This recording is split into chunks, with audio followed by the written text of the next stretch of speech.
Oh, I'm live. Says I'm live. Am I live? Are people there?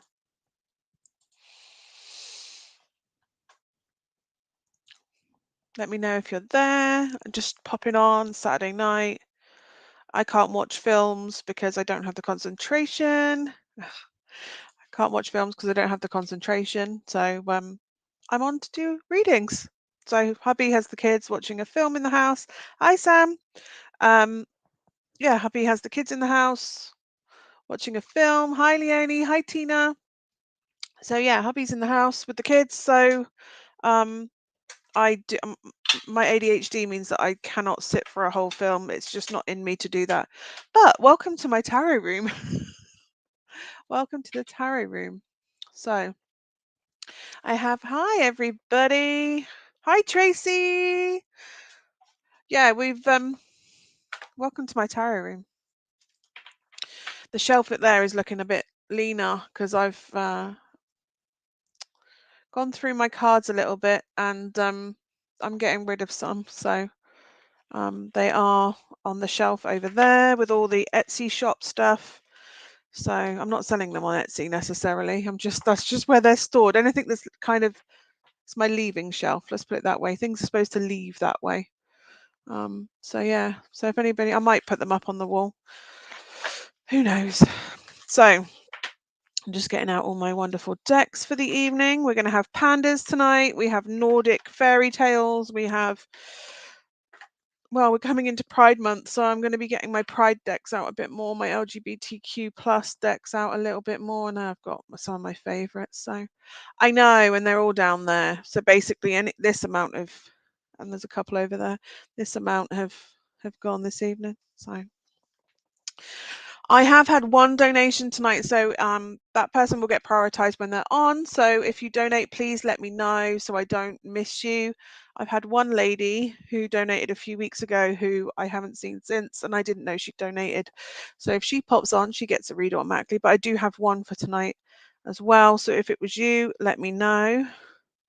But with that, I will still be doing the free ones, so don't panic.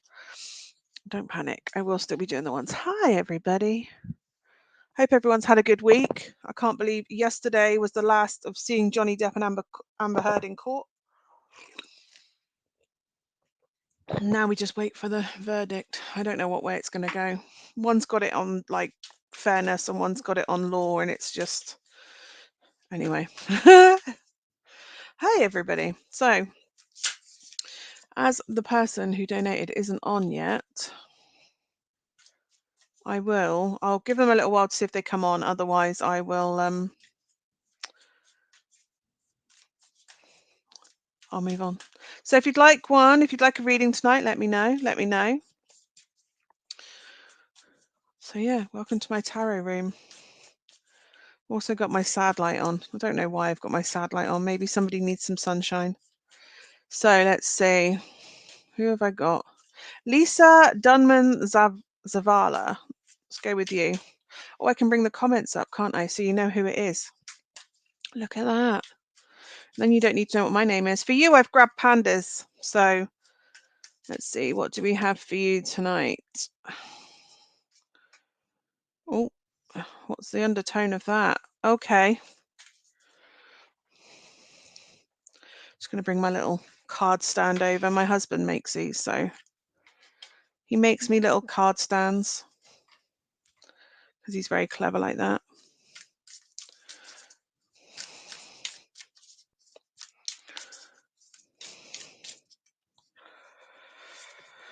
Okay, so yes, I like this. This feels like Mercury retrograde has potentially got you. Hi, Melanie. Melanie, were you the one that donated? I think it's you that donated. Yes, I will get to you next, Melanie. I was waiting for you to come on before I did it. So, Lisa. So as most of us know, we are in Mercury retrograde, and that can leave us feeling reflective. If we use it in a healthy way, we can go back and learn the lessons from what we should have learned and we should have done. For you, I feel like if you go back over how far you have come on your passion journey, and by passion, it doesn't have to be sex necessarily. What I mean is it's the things that you're passionate about, the traveling that maybe you wanted to do. Um, it could be a project that you wanted to do. It could just be your life journey as well, actually, making sure that you followed all the things that you kind of wanted to do, and reflecting over that. So I don't know if you are, because we lead into the Nine of Pentacles, into the Ten of Pentacles. Um, and the Nine of Pentacles is having everything we materially need for ourselves to be fulfilled physically, to have our life experience, the relationships in our life, our physical selves as well. And the 10 is where we bring and enjoy that with others, and we have enough to have luxurious kind of comfort and material comfort, so that we can allow experiences for ourselves and others. So what I'm getting with this is, I keep seeing this cat, and I don't know if this cat is an animal around you or an animal in spirit. It's a grey tabby. Um, but I don't know if you've been like going over old holiday photos or old trips or old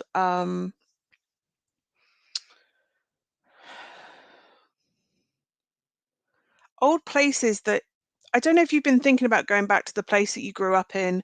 And hey, Ali, um,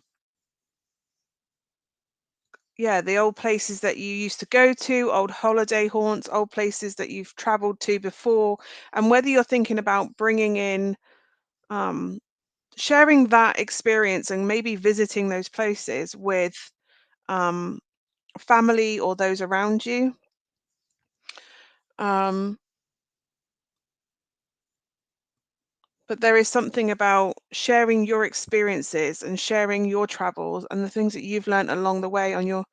I go over photos a lot, lots of memories. Okay. So I don't know if it's about visiting these haunts or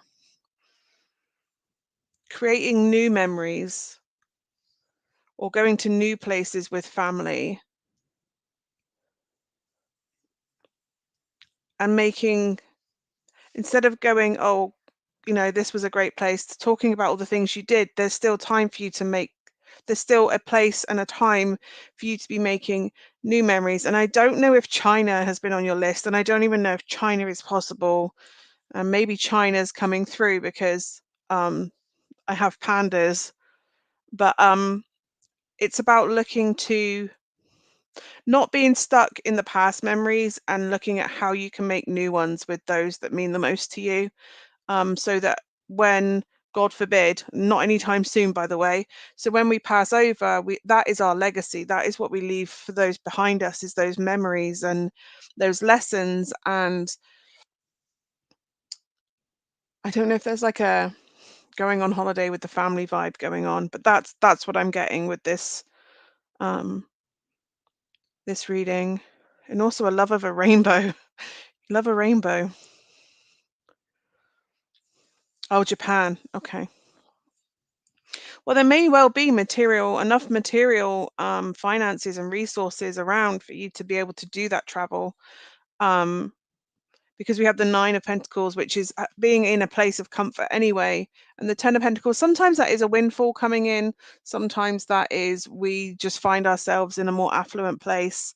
Or it could be because there's more than one person and it's a collective. It could be that, you can collectively put together with a few others and do some kind of like tour or group discount maybe to go and do that, to go and visit. This grey tabby cat is amazing. There's the cup of tea for my tea and tarot. So yeah, maybe it's time to start looking at, when I look back, what memories am I making and what do I want to do? There's something about fireworks too. So yeah, maybe it's time to start looking at, if not now, looking to save so you can go and do that trip you've always wanted to. I don't know if you've had time to if you've had the resources to do some traveling, but not the big trips that maybe you wanted to. The bucket list trips as well. It's funny, my friend runs the bucket list company. and he's just been to Machu Picchu, and I'm like, that is on my list of bucket lists, Keith. How can you do that to me? And he goes there, and he's just been up Everest and all sorts with his company. Hi everybody. Hi everybody. So thank you, Leonie. Thank you for letting me know. So the next one on my list, I'm writing down who donates so that I don't miss anybody that does.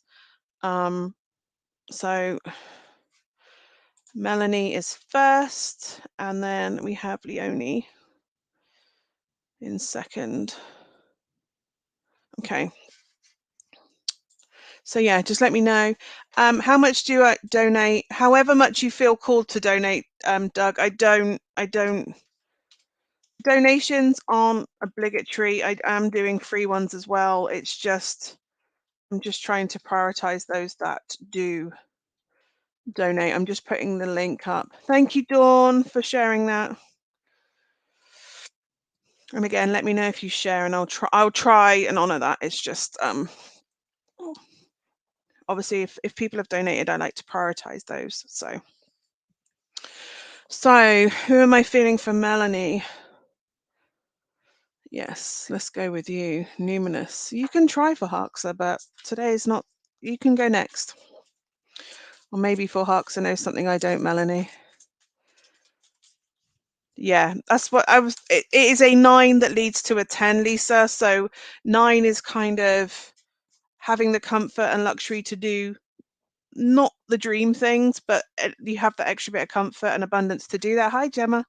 And then the 10 is having more disposable income, so sort of that luxurious opportunity to go and do that. You have more affluent income, but that's on its way in if it's there. So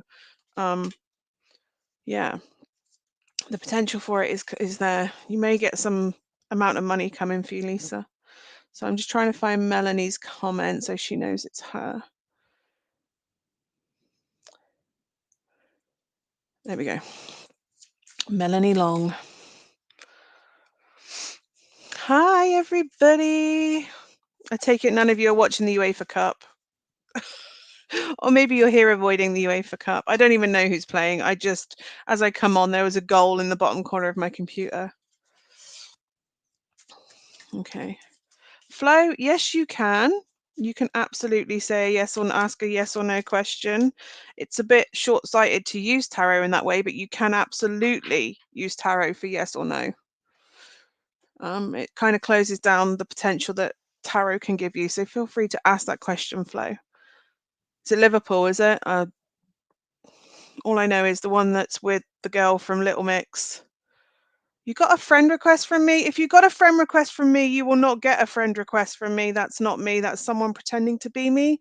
So please, if you're on Facebook, please don't interact with them. Please report the account. And if somebody could send me the link to that profile, I would really greatly appreciate it so I can go and do what things that I do my end. So please say I've donated to the right place. I will let you know, Tracy. So yeah, if you've put it to, where have I put it? Flo, will June be a good month for you? I can do that ever so quickly for you. Yes, it will. You will find growth and expansion, Flo, and you need to trust in your own power and know that you are whole, and make sure you are fully balanced, that you have everything you need to feel holistically, spiritually, mentally, physically, emotionally, everything. Make sure you're maintaining your self-care, and you will achieve anything you want to. It's going to be a really abundant month. You will make things happen, Flo.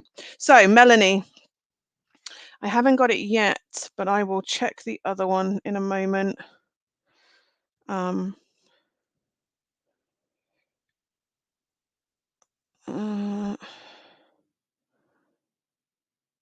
I can't see it yet, Tracy, but I will have a look. So Melanie, for you,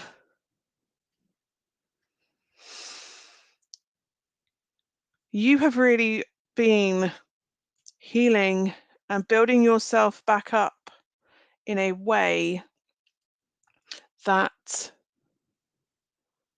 you've learned discernment, you've learned to be selective, to set those boundaries. You've been doing that work.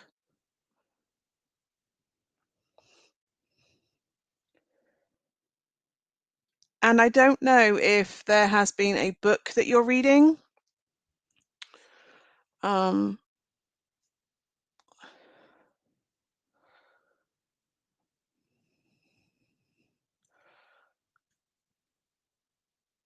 or a book that somebody has offered to lend you. Thank you, Doug. Or a book that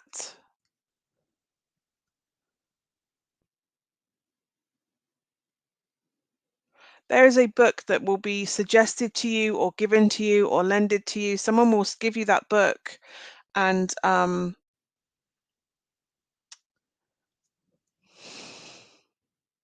there is something in that that opens up other avenues for you to explore on your journey or wherever it is you want to go next in order to feel fulfilled. So I don't know if you've been feeling unfulfilled in some way. Um, I don't know, this is going to sound weird. If you've been thinking, I'm just seeing potions, but I don't think it's necessarily potions. I don't know if it's um, something to do with essential oils, aromatherapy, um, or whether it's using them in some way in something that you're doing, incorporating that. But there is something about this book that somebody will lend you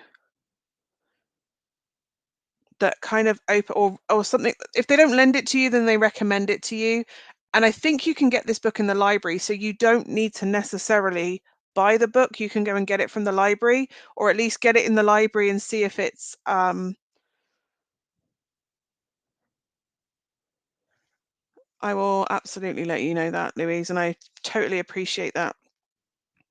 Um, but there is, you can get it from the library. You don't need to buy any resources necessarily unless you know you want that book in your own personal library. Does that make sense? So it's so you don't have to spend any more money than you need to, because I don't know if doing this thing with the oils could potentially um, initially be expensive to buy the ones that you want to do. And you don't have to buy all of them at once. I feel like you want to buy all of them at once. You only have to buy certain ones and build it up. But yeah, there are resources in the library that you can find them. Sorry, I know there's a scammer that's trying to be me. So is it on my personal one by any chance, Leanne? Leanne, Louise. Yeah, my phone is just not doing anything. I knew it would do that. But yeah, there is something about these oils that is absolutely worth looking into, investigating. And like I said, you don't have to find the book right away. Okay. There's ivy on this card, and I've just had a look up what ivy, the plant medicine, the spiritual meaning of ivy, the symbolism is of ivy, and it's fidelity, that it won't easily let go of something that's once it's attached itself to it. So to me, that would suggest you've sent to the wrong Magpie Moon. If it was the link above, hang on, Tracy, I'll have a look for you too. If it was Magpie Moonchild at the end, that will also make it to me. It's okay. My phone really doesn't want to work out here. I don't know what's going on with it. But yeah, have a look into the oils. I feel like because it's something that you could be attached to for a while. I don't know if you work with the Egyptian kind of energies, but Osiris is part of that ex-partner that won't let go. Okay, that's good, because Osiris is the one in the afterlife, so it could be that there is some sort of end to that. Yes, I'm okay now. Someone's starting an oil product. Oh, okay. So maybe it's getting involved with that. But yes, there's an ex-partner that potentially won't let go, but I don't feel like they can reach you, and I don't feel like they will ever penetrate your world with that. And like I said, Osiris is the god of the underworld, so there should be Oh, you work with an Egyptian. Wow, this is amazing. So yeah, Cyrus, I think, is the god of the underworld, and so I think he's the one that weighs hearts as well, and that's to do with karma. And so his karma, you don't have to do anything. Karma will work its way to him rather than you needing to do anything with regards to the ex. But I feel like he can't penetrate your energy anymore. That you won't allow him to do that.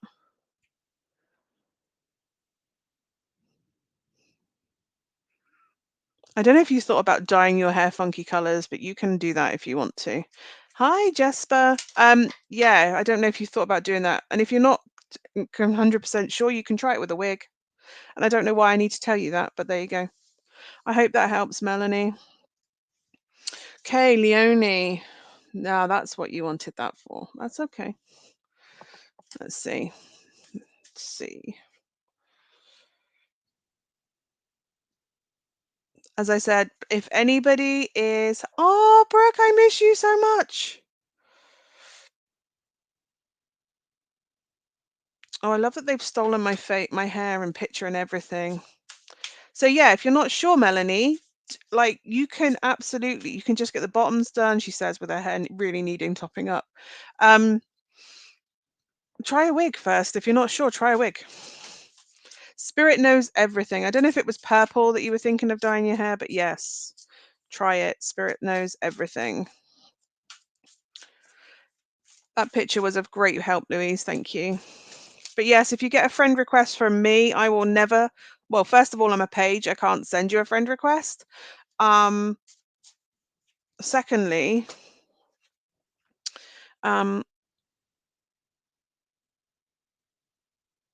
I don't know what that means. Somebody else has messaged me.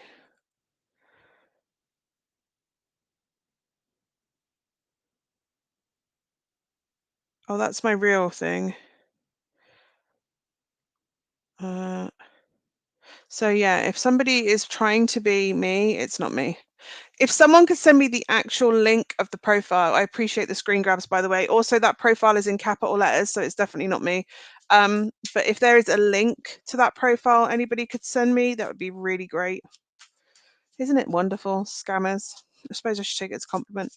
Right, Leonie, let's see what we have for you.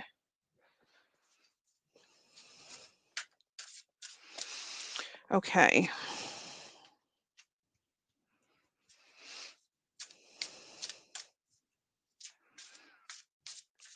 First of all, Leonie, I have sent you a link this week, just in case you haven't had it already. I have sent you a link to something else this week, in case you haven't received it. Let me know.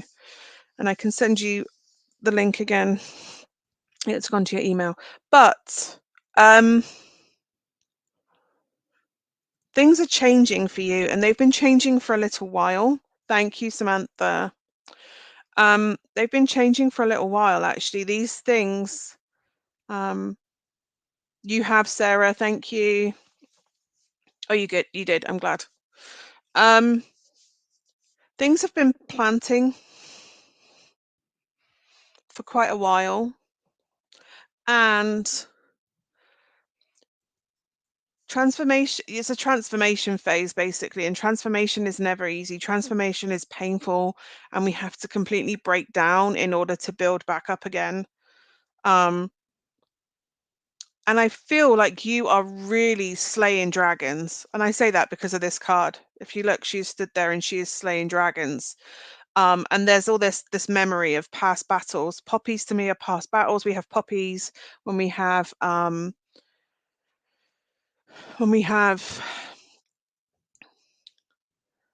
battled our demons, and yeah, poppies are to do with Remembrance Day for me. And you have, Tracy, it's fine.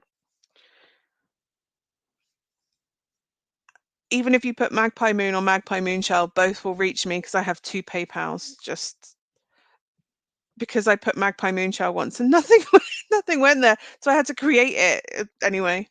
So yeah, Magpie Moon or Magpie Moonchild are fine. But yeah, you are slaying demons and reclaiming power and setting boundaries. And like I said, poppies are about remembrance and battles past. because there was like blood on the battlefields, and in northern France, like Normandy and that, there's fields of poppy, which used to be fields. So it's about recognizing and honoring the battles you've been through and using that power that you have, that purity of heart and your words, because the Ace of Air is also about our words and thoughts and the language that we use, because you're about to set plans in motion, and you need to be setting boundaries, and you need to be having conversations, and you need to be cutting cords, and you need to be using your throat chakra, using your words and your thoughts in the most powerful and productive way that you can. And you have the 3 of fire at the end. And if you look, that's almost like a phoenix lady rising from the fire. But also the 3 of fire is about seeing. So the ace is kind of having the potential to set a project that we're passionate about moving forward. You go to the 2 where we start making these plans and we start taking our first steps. And the 3 of fire is where we really are starting to have things happen. So if you've been setting these intentions out there soon and making these communications and making these plans and having these conversations, with the 3, it's where we've set things out and we're starting to see the initial comeback, the initial return on our efforts. We start to get some feedback that what we're trying to manifest is coming into being. We start to have plans start to fall in place. We start to take our first steps on that journey. So for me, with the fire being there and this ace with the sword and these demons and dragons that we're fighting, it really is about harnessing dragon energy, which I remember you have dragon energy in you, strong dragon energy. Harness that and use that to manifest and speak and think things into being.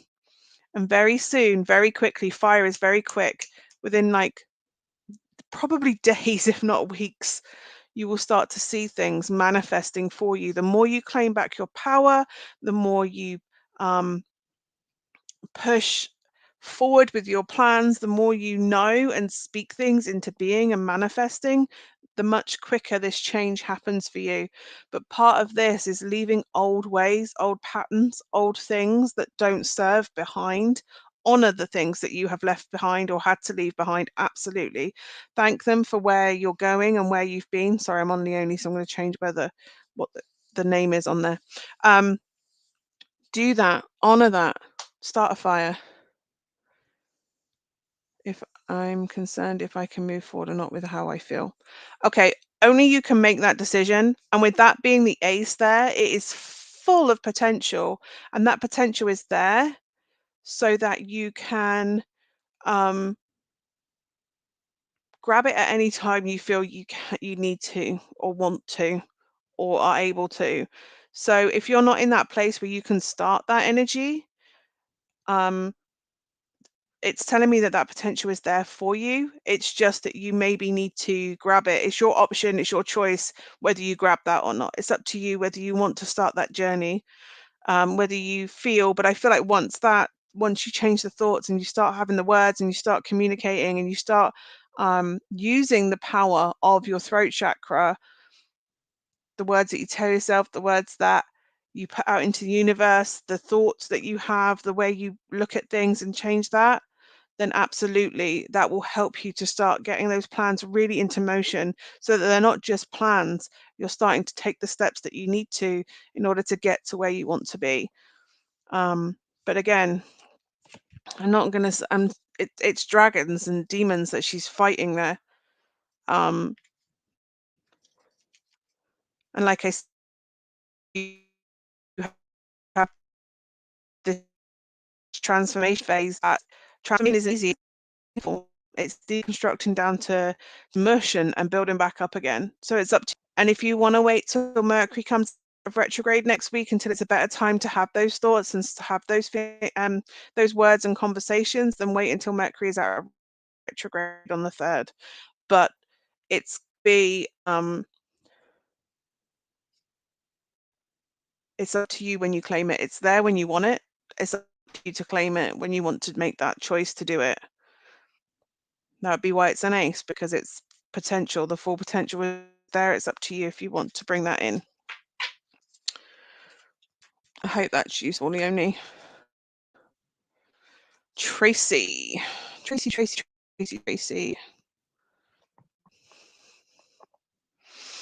Let's have a look. Have I got Tracy there? There you go. Okay, so the people I have on the list at the moment are Tracy, Sarah, and Doug. They're just the ones that have donated, by the way. If you haven't donated, that doesn't mean I won't read for you. Also, if I haven't said your name just then, let me know. Oh, Gemma, I've just seen yours. So if you've donated, let me know. I think somebody has just donated and I haven't seen it. I didn't see who said that. So if I haven't said your name, I've got Gemma. So I have Tracy, Doug, Sarah, and Gemma. Patsy, thank you. Patsy. Okay, is after Gemma. So Tracy, let's see what we have for you today. I'm going with pandas for you too. Let's see. Oh, okay. That's stuck to that. I love it when they come out. Oh, okay. So the first thing we have is your favorite. It's the hanged panda. So you had the hanged panda, and it's this panda who's just sat there hanging in a tree, basically, but gaining a sense of perspective. And he has this rainbowy type feather on his nose, and he has all these fireflies around him. So he's kind of there either playing or enjoying or trying to balance that feather, but whatever it is, he's not really concerned with looking around for things. He's just sitting there and taking in what's going on, because when we're put in this position with the hanged man, the hanged panda, it is about a change of perspective. It's about being put or sat on your butt in some way, so that you are sat in the right place, waiting, either resting and recharging, because you're going to need a big thing. Hi, Alison. Alison, I will put you on the list because you donated the other week and I haven't seen you since, so you will be after Patsy. So yeah, the hanged man is about change of perspective, having a look around, being open to things, looking at things in a different way so that you can do that. But stuck behind it was the 10 of cups, which is this blissful, joyful abundance of spiritual, emotional fulfillment for you and others around you. I'm really bringing that in, really bringing in this whole full, and I love that there are butterflies and flowers, and that looks like midsummer. And really, it's going to bring in this joy and abundance and unlocking. Yes, Gemma, there is a fake account going around that is pretending to be me. Thank you. My brother's just messaged me to say what I will do is I will block this person.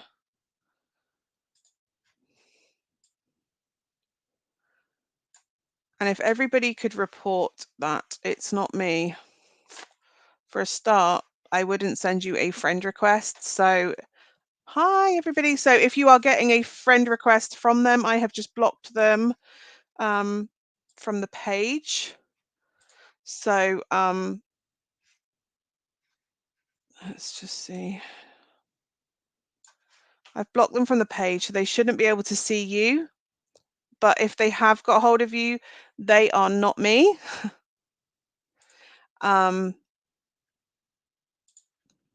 And yeah, please don't interact with them. They will harangue and harass you. So yeah. Thank you, everybody. Just report it. Just say that it's pretending to be someone, or whatever you feel you should do to stop them being able to do that. Thank you, everybody. But yeah, I can't, as a page, I cannot send you a friend request. So if you get a friend request, it is not me. So yeah. Hi, Rachel. Okay, so Tracy, just to continue a bit more on that. Yes, I like this. So we have the Emperor and the 9 of Cups, and this is really you forging on your path, recognizing that you have the power to expand, to go out and make waves if you wish to. You have a right to take up space, to contact those, but this is what you need and require to expand. Oh, that went weird for a second. It's what you need to require to expand, to move forward, in a way that's going to make you emotionally satisfied, being in a place of gratitude and appreciating all the things that are coming in. The more you see things coming in, the more things come towards you. The more you're grateful and aware, and seeing the blessings, even the tiniest little blessings, the little bits of you need to. How much? I can't see the rest of that message, Alison. You don't need to donate tonight, Alison. You're already on the list because I've been waiting for you to come on for about 2 weeks because I didn't see you when you donated the other week. So you get a reading tonight. You don't need to donate, Alison. You've already done that. So yeah, Tracy, it's about looking at what you need to feel fulfilled, what you need in order to connect the easiest way that you feel you'd like to, and really looking and appreciating how much you've grown, how much you've expanded, and how much you can expand forward as well. And it is about pushing boundaries a little bit, pushing thresholds, pushing boundaries, expanding your boundaries. And yeah, just honoring your path, allowing you to take up space in whichever way makes you feel fulfilled spiritually and emotionally, and mentally in that way, and psychically that you can do that. But yeah, you're going to be pushing thresholds. I feel like you're going to be put on your butt for a reason, and it's because you need the energy to go and do the expansion work moving forward, for you. I hope that's helpful, Tracy. Sometimes they come in and there's loads, and sometimes they come in and just say, hey, there's a change of perspective. You're growing more than you think you are, and you're going to grow even more. And it's going to be quite quick, actually, with that being this next month. As soon as that unlocking happens, that next month is just boom. So I hope that helps. Sarah, where's Sarah? Sarah. I've got to go back and find Sarah. There you go. Sarah Watkins.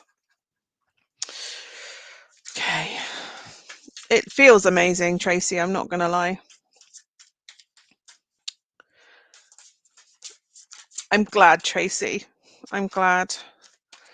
It won't be long till you can come on with me and do it as well. So there you go. It won't be long at all. I can tell. Okay. Sarah Watkin.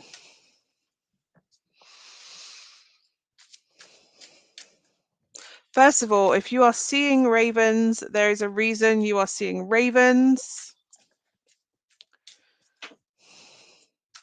And if you've been feeling like you're lacking oomph, lacking, what's the word I'm looking for? It really is like oomph, inspiration, lacking inspiration. I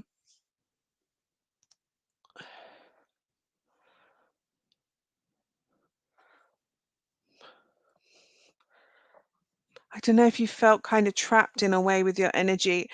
I know we had the blood moon a couple of weeks ago, and I don't know if since that's come up, there's been this kind of energetic block for you, but something is coming in the next few weeks that at first is going to feel like it's a test, and it kind of is, but it's a test so that you can, it's a downward turn that then gives you, it's kind of a little test, but it's a test to remind you how much you've grown and how much you've expanded. And then it kind of, as it keeps turning, it brings in gifts and expansion and abundance for you the other side of it. Also have a look at where Jupiter is placed in your chart, because that, if you look at where Jupiter is, that's where we find our luck and expansion and growth, where we are most successful, and that may help you with expansion and bringing things in. Confidence comes through practice, Tracy. Confidence comes through trusting ourselves and our intuition, and through practice in believing ourselves. But yeah, Sarah, for you, it's coming down. I don't know if you've been seeing money spiders everywhere. I don't know if you're trying to attract money. My husband found a money spider today and did the 3 times around his head clockwise to bring it in. And then that thing would not leave him alone. And then there was a bee that saved him and wouldn't leave his finger alone. So again, bees are about abundance, and I kind of feel like this is the energy that's going to come in for you, but it needs this little test, this little reminder that, hey, you've done this work, and hey, it's like being tested. I don't know if it's like being scared of a lift and you have to take a lift, and then you go in the lift and you come out and you're like, oh, thank God I did that. I didn't struggle in that way as much as I thought I would. I've clearly, worked through that fear. And then when you get out the lift, there's something amazing waiting for you at the end of that, because it's almost like the universe is giving you a reward for doing that test. But this thing that comes in, at first it looks like it's not going to be a good thing, but as it comes back up, it gives you options. It gives you a way for you to move forward on a path that maybe you've wanted to.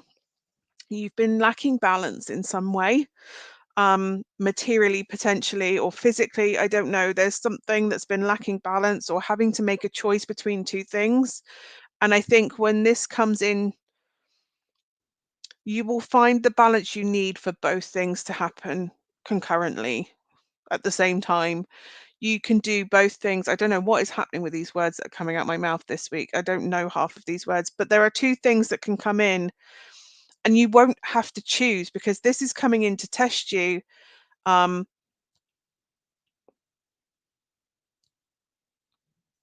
an opportunity, but you can absolutely find a path that works for you. And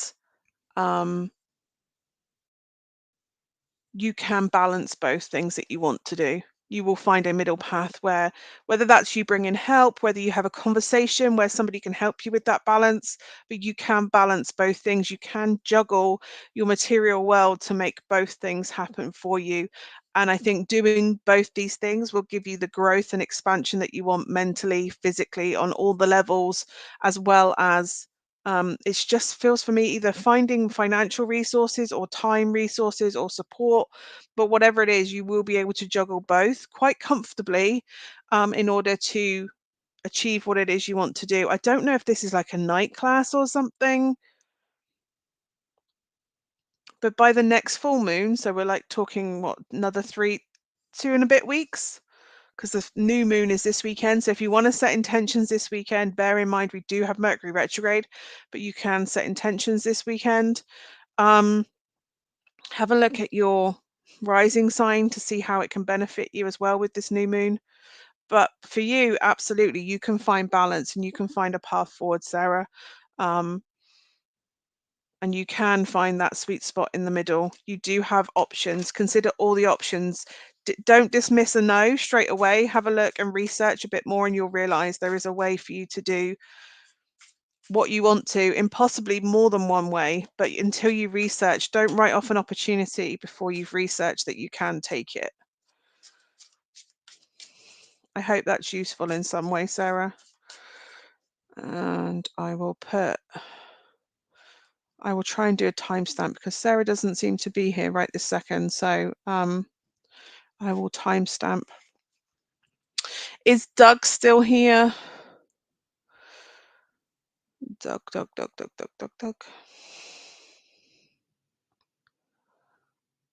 So I can't find him right now, so I will remove that one. Oh, it was all extremely useful. I'm glad. Thank you, Sarah. But yeah, don't write off an opportunity if you haven't got it just yet. Is Doug still there? I can't find his comment now. Again, if you've had a friend request from me, it is not me. It is not me. Please report the profile. I can't find Doug. Why can't I find Doug? Oh, you attend night college class. Wow. You have ravens nesting in your chimney. That's amazing. There you go, Doug. You're here. Oh my God, I love your little Bitmoji. I love that. I love that. Mine has bright pink hair. I don't have quite such bright pink hair. I'm debating whether to do the roots and dye it pink or just dye it pink again. Doug is here. Good. I'm glad. Oh, you're hiding? Well, I'm pulling the same deck for you. Let's see what we have.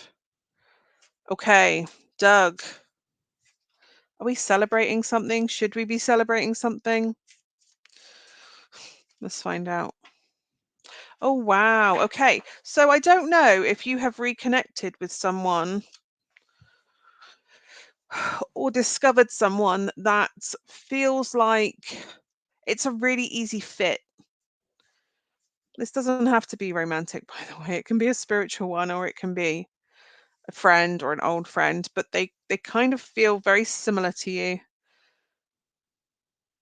Oh, I'm so glad, Sarah. Thank you so much for donating. And I love that. I love the feedback. I always love feedback.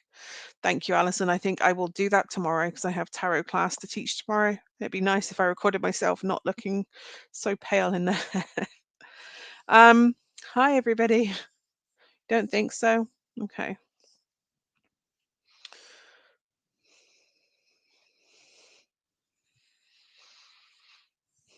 Okay. Does that say ho in it? Doug, you don't know anything about Westward Ho, do you? Like, the way it's done that, it's like ho with a shouty mark. And the only place I know is Westward Ho. Reconnected with spirit, I read on another page. Oh, wow, that's amazing. Did you celebrate that like it was Christmas? Is that what it is? You celebrated doing that? Also, I think that's what you're supposed to do. Are you supposed to, that brought you, oh, key.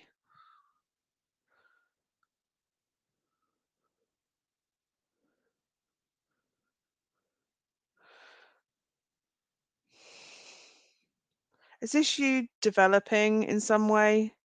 I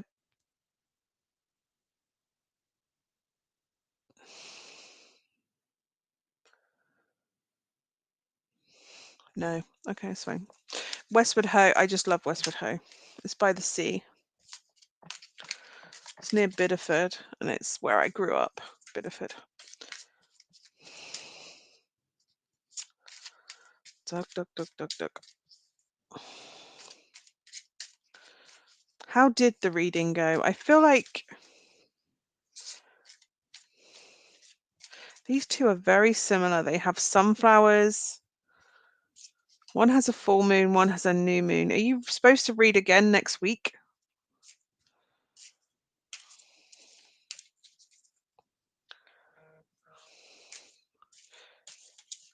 It could be doing some. I do feel like you're asking.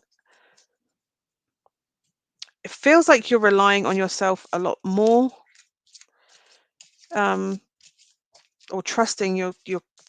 Feels like the more you trust, the more you unlock. The more you're evolving. I don't know if you're meditating or whether you should be meditating. Monday going live. That's what I thought. Crescent moon. It's going to be another level. It's like you unlocked whatever you did last time. You've unlocked even more confidence and even more power. Power is perhaps not a great word, but power as in like, as you unlock more of you and your work. Hi, Dina. Yes, have a look, Sarah. In Jupiter is have a look. If Jupiter is where you're expanding, Sarah, Saturn is where you find constriction. So find the two together. She passed. Do you think potentially, and this is going to sound weird, Doug, but that you're, well, maybe weird, I don't know. I feel like she's either a keeper for you, a gatekeeper for you that protects your energy, or a guide for you. So I don't know if she works the other side with you. And I don't say that lightly, by the way. But I feel like she is a keeper for you. Like she will go and access the knowledge. I feel like she's still connected. I feel like you two were very, and that's why I'm getting that similarity then, why they're very similar from one to the other. I feel like if she's not, you can't feel her necessarily, she is sending things your way to help you develop, to help you grow in that way.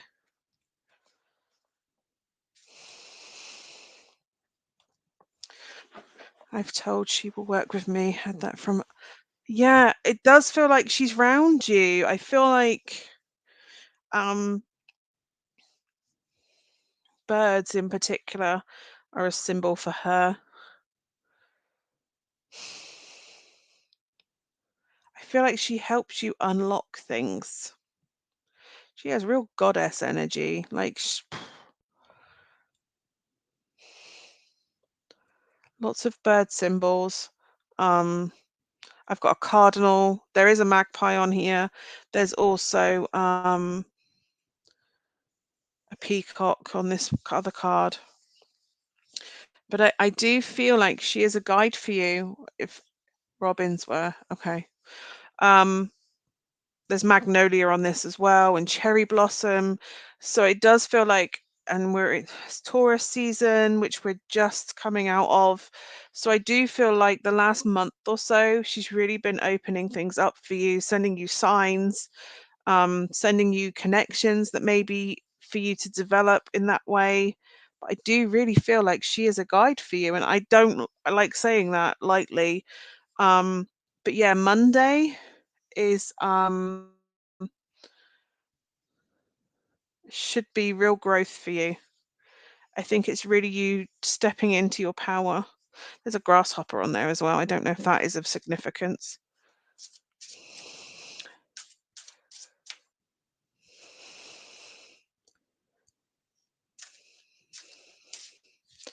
Just because you can't see her directly or hear her directly doesn't mean she's not around you as well. I don't know if that you needed to hear that she may be working with you. But she is unlocking doors and unlocking things for you to help you grow and bring abundance in. I do feel like she's unlocking things in you without you really realizing what it is.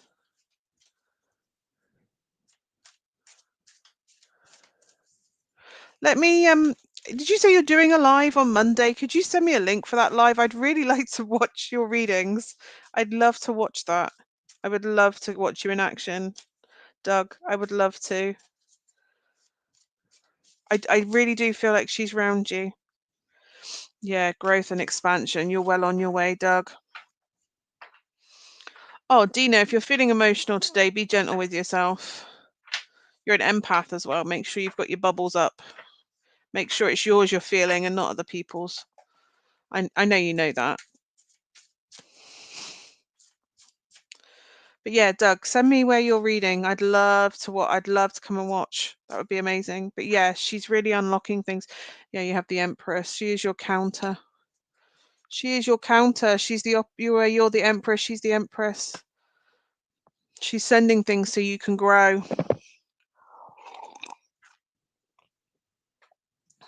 And again, if you can't hear her or feel her or sense her necessarily, just talk to her, and I'm pretty sure she'll bring in what you want.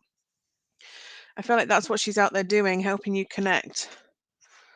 She really has come in to guide you for whatever reason. Thank you, Doug, and I will try and endeavor to come and watch you on Monday. I will do that. Thank you so much, Doug. Oh, thank you, Dawn.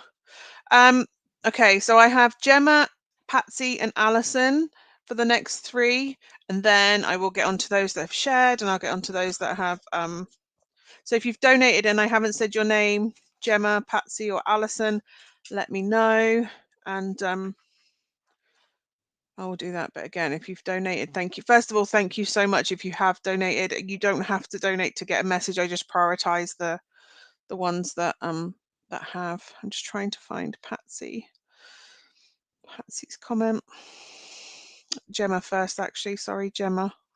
Gemma, are you there? Gemma, there you are. You're here. Okay, anybody that has received a friend request, first of all, I'm really sorry. It's not me. I am a page. A page cannot send you a friend request. So if you ever get a friend request from me, it's not me. Please report the page. If they've sent you a message as well, block them, whatever.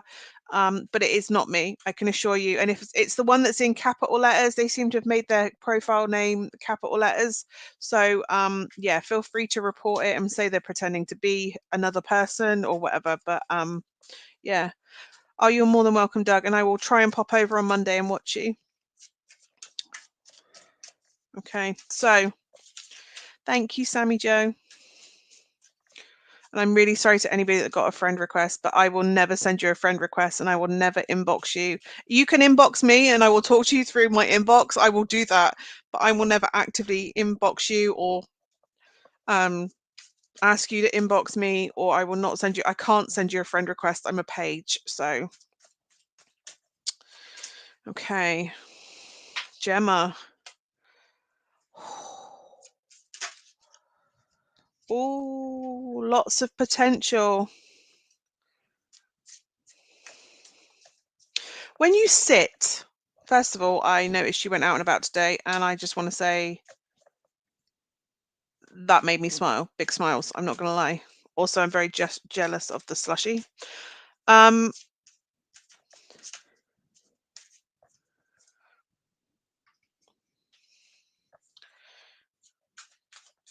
Have you donated, Dina? Did you donate, Dina?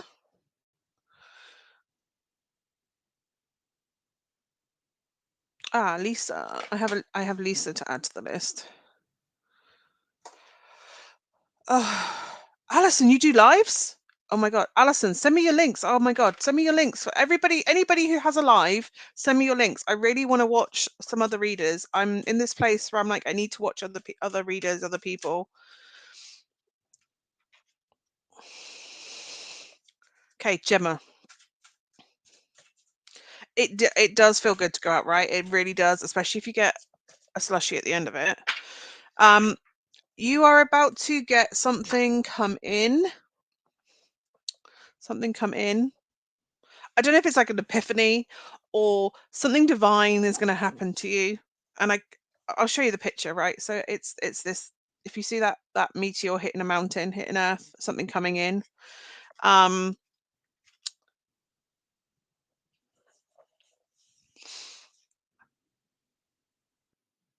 And you have an option to do this, to take this opportunity. You have a choice, and it isn't either or. There are other ways and other options. It doesn't have to be as you see it first. You need to research. It's a big choice, so you need to research it and make sure you are choosing the path to this thing that is going to. So you've got an epiphany that you know what you need to do or where you need to go, or an offer's coming in, whatever it is. It's something big that's being offered to you for you to move forward, and you have a choice to take it and you have a choice not to take it, but you need to make sure that you are doing it for your greatest growth and your greatest expansion, and make sure that you are getting the balance. It may not be the dream, but it may not be the way you envisioned it, but it will be, oh, it's really weird. There's like a mouse noise in my ear. That was really weird. Like a gerbily noise. That's really weird. Did you have a gerbil? It was really weird, like a squeaky mousy. I haven't been hacked, Sheena, but I have been. Somebody's made a clone account. So if you have a friend request, please block it, report it, do whatever the things are. I will never contact anybody. You cannot get a friend request from my page. So it's definitely not me, and I haven't been hacked. I can't send a friend request. So, but thank you, Sheena, for letting me know. I don't know. It's just in my right ear. It's just a scrabbly mouse noise in my ear. But yeah, something's coming in. You have options, decisions. Make sure you research it fully. Make sure you have conversations. Make sure you don't write it off. It's going to be a big choice.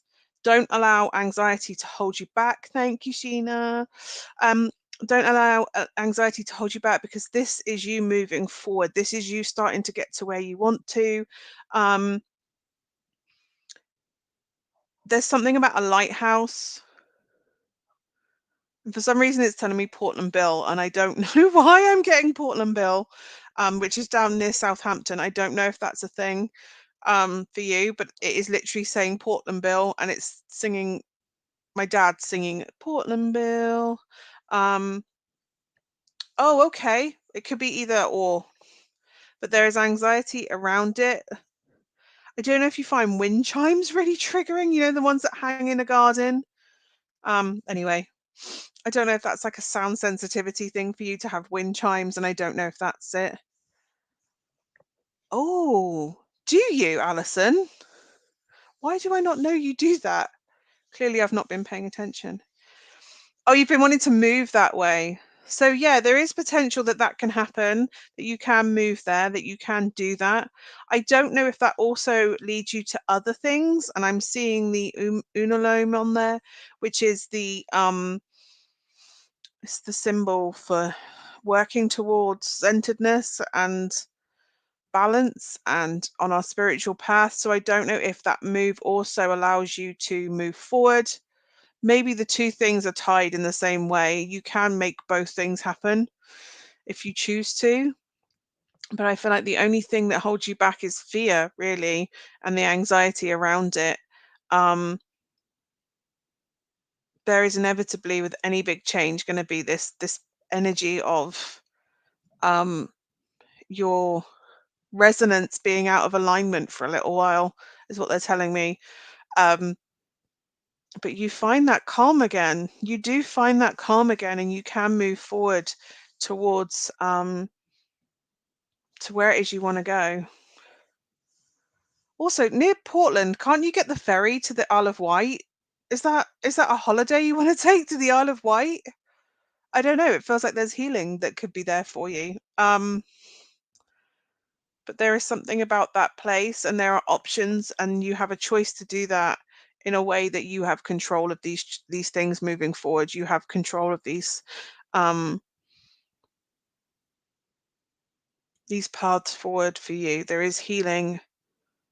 Right now, it feels like you're in survival mode, and it's almost like when you get there, you can finally start to heal spiritually, emotionally, physically. It just feels like that. You go anywhere on holiday. I just see the boat, and I'm pretty sure there's a ferry that runs. Well, you can go to France from Portsmouth as well, can't you? Pretty sure we've come from that way before. Or maybe with a lighthouse and a ferry, maybe you're coming to Plymouth, Gemma. Who knows? We have a ferry and we have a lighthouse. We have a lighthouse on the Hoe. But yeah, there's something about it was Portland Bill that it sang to me, and it's almost like this move could potentially be the thing that breaks the dark clouds. And now I've got Dame Vera Lynn, which would be the that we'll meet again. Don't know where, don't know when, but I know anyway. Till the dark clouds move the dark until the blue skies move the dark clouds far away. I can find out, Gemma. I can have a look. Hi, James. Okay, let's have a look. That doesn't help me. That's just when it feels like it. That's sorry. White Cliffs of Dover. It is, isn't it? You'd think I'd know that, but it was part of a Vera Lynn, and I know that line because I used to sing it on the solo in our Military Wives Choir. So within 6 months, Gemma. Till the dark clouds, blue skies. Oh, I can't remember the words, but yes. I used to have a dress with that on as well. I sold that dress. It was a Lindy Bop one. With all the music and Spitfires and the blue cliffs. But yeah, within 6 months. Oh, of course, it would be that because that was also. So yeah, you may get news of this within the next month, and then there is a kind of a 6-month timeline, which is good because you can go when the tourists are there, and you can also go in the quiet season and get a gist of the other. So whatever that is, it's within kind of 6 months, it's telling me. Okay. Hopefully that's helpful, Gemma, in some way. Is Patsy still here? Is Patsy still here? I need to find Patsy. Patsy's next. I have Patsy next, and then I have Alison. Patsy. I'm trying to find Patsy. Patsy Holbrook is my next person. I love Vera Lynn. I mean, I love it, and I also we practice that. Hi, Patsy. Yeah, I love it, but equally we practiced that so much that it did my head in too. So I miss the choir though. I do miss the Military Wives Choir. My friend's just moved here, so I might have to see if I can go with her and join again, because it was great. Anybody should join a choir, because you don't, well, the Military Wives Choir, you don't have to be able to sing, you just need a connection to the military within your family. And my husband is a veteran, so I can do that. I still have my hoodie, so. And I was a wife when he was in the, I was a military wife as well. Okay, Patsy.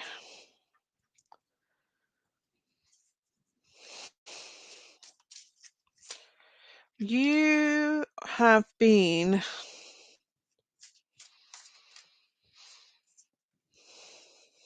holding yourself in for whatever reason. Holding something close to your chest. I don't know if this is actual things or whether this is feelings.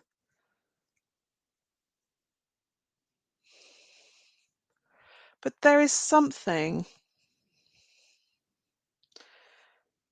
Oh, that's amazing. I do love singing in choir. There is something about collective. Plus, we had a lot of cake and tea, and I like tea and cake.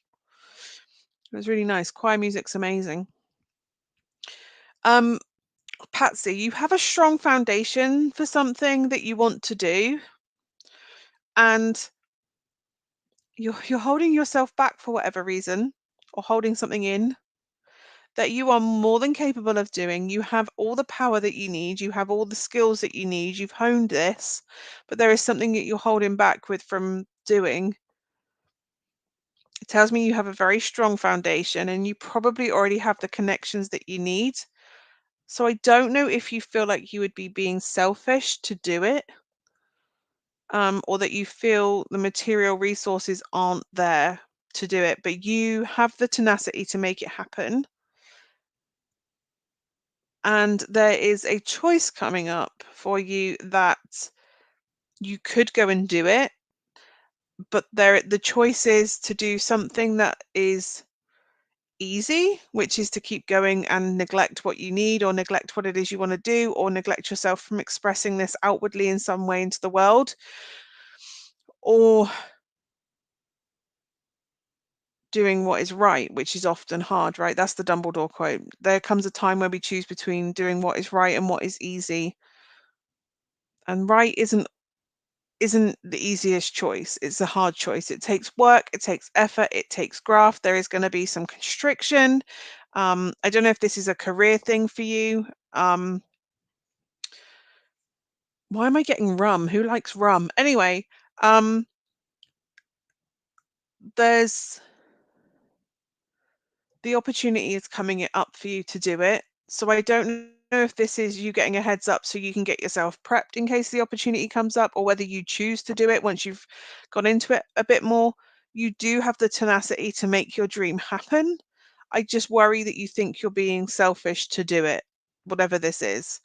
Is that my man shape bringing me tea? Oh my God, thank you so much. I didn't even expect that one. Thank you, darling.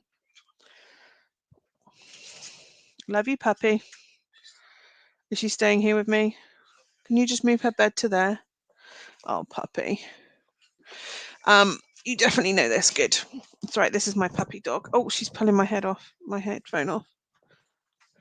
But yeah, you have an opportunity to do it. I feel like there's something about a book. Is this a book for you? Are you like Malibu? I love Malibu. Oh my God, Malibu. I do this weird thing where I have Malibu and chocolate milk, and everyone thinks it's disgusting, but it tastes like a Bounty to me. Also, there's something about peacocks. So it's about being proud. Are you going to get comfy there? Good girl. Being proud and showing off just how amazing you are, because I think you are selling yourself short. Let's put it that way. Not that you're selling yourself necessarily, but take the time to research, have coffee meetings. Is there coffee meetings involved in this? You are a star, and for some reason you don't want to show you're a star because you want that would be selfish or stealing from somebody or stealing in some way, and it's not. It's absolutely valid. It's okay. Um,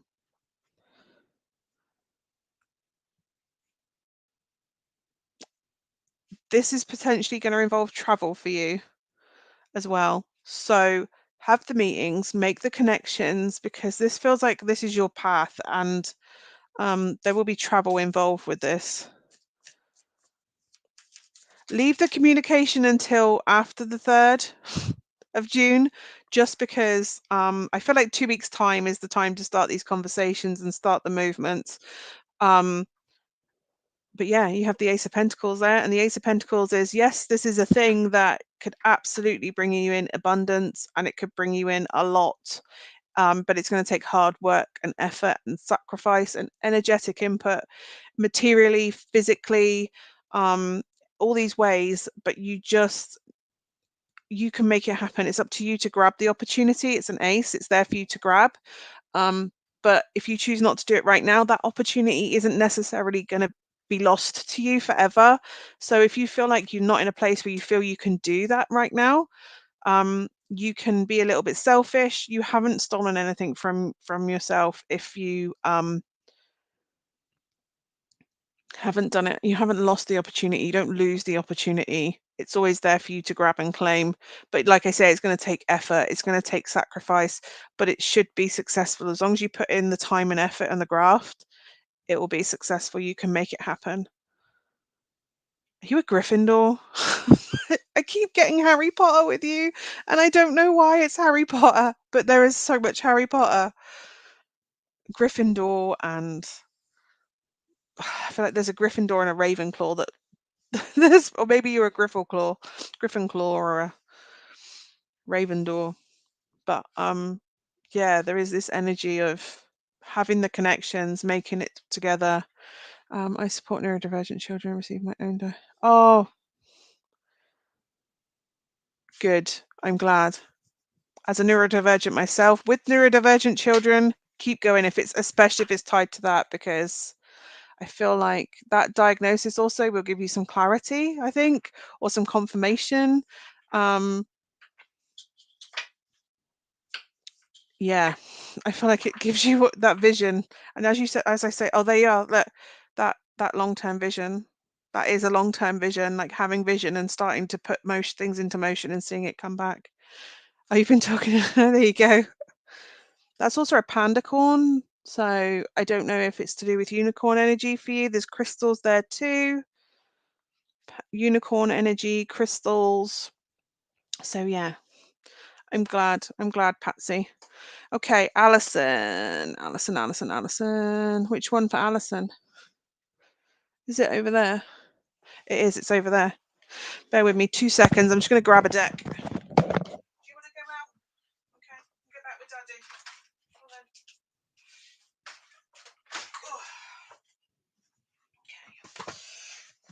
Okay. See, it's so much better being in here because I can grab the decks. Because I'm in here. Okay. Alison. There you go. Alison. Next is Lisa. I haven't seen Lisa. So Lisa, if you are in here, please let me know. You will be after Alison. And then we'll go from there. Okay, so there's wolf energy around you, Alison, first of all. Wolf is actually feminine energy, I believe. I used to associate it with masculine. And as I found out, it's actually a feminine energy, especially as it's tied with the moon. And again, with the moon for you, you have wolf energy around you, moon energy around you as well.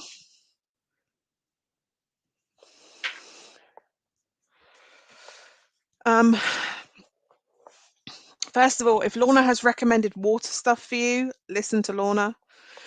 There's something about that that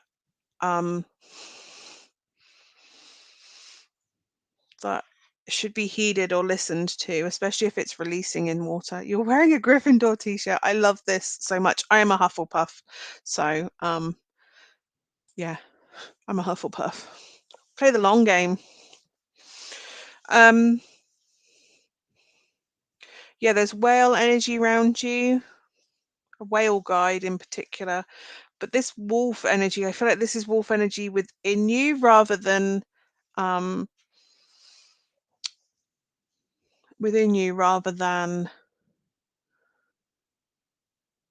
guide, if that makes sense. There's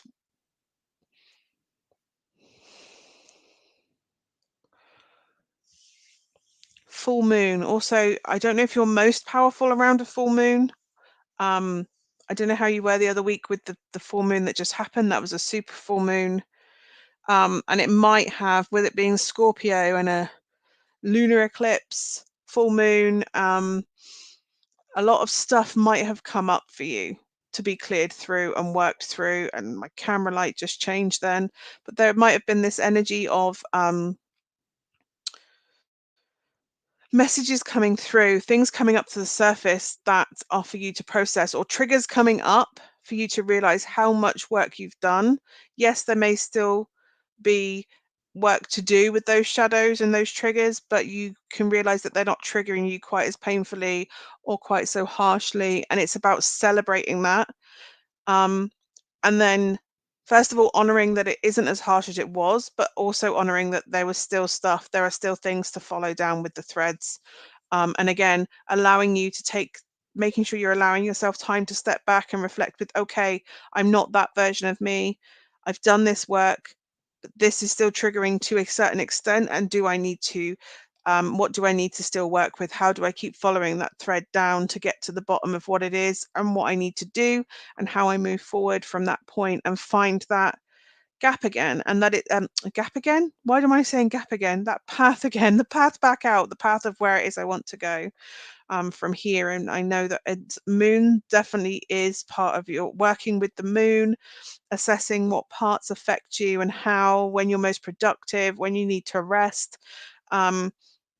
when's your time to sit and actively reflect as well. Those periods of rest, I feel like the time when you pull in.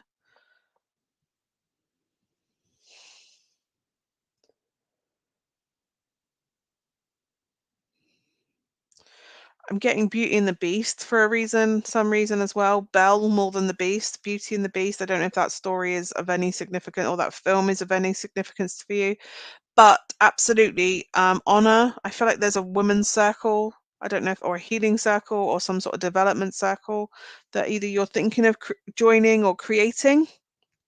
There could be that kind of energy coming in. But yes, there is this, if you feel compelled to take yourself away, choosing to take yourself away and reflect on everything, then that is a really powerful thing for you to be doing. There's stuff about the breast here, but I don't know what that is. I don't know if you've been thinking about getting a chest tattoo or a sternum tattoo. I don't know. I just see tattoos and breasts. I don't know what that is. But definitely connections with other women, others. So I don't know if this is a women's circle or a healing circle or a. Do you have a red tent near you? Is that what you've thought about joining, like the red tent, where they honor the moon cycles and they come together, and it feels like honoring womanhood in some way, your womanhood, who you are, and your connection with the moon, and doing that potentially with others. Whether that's you leading it because you've gone within and realized that's part of your path, or because you felt that doing that for you as yourself is something you've wanted to do, but you've never considered.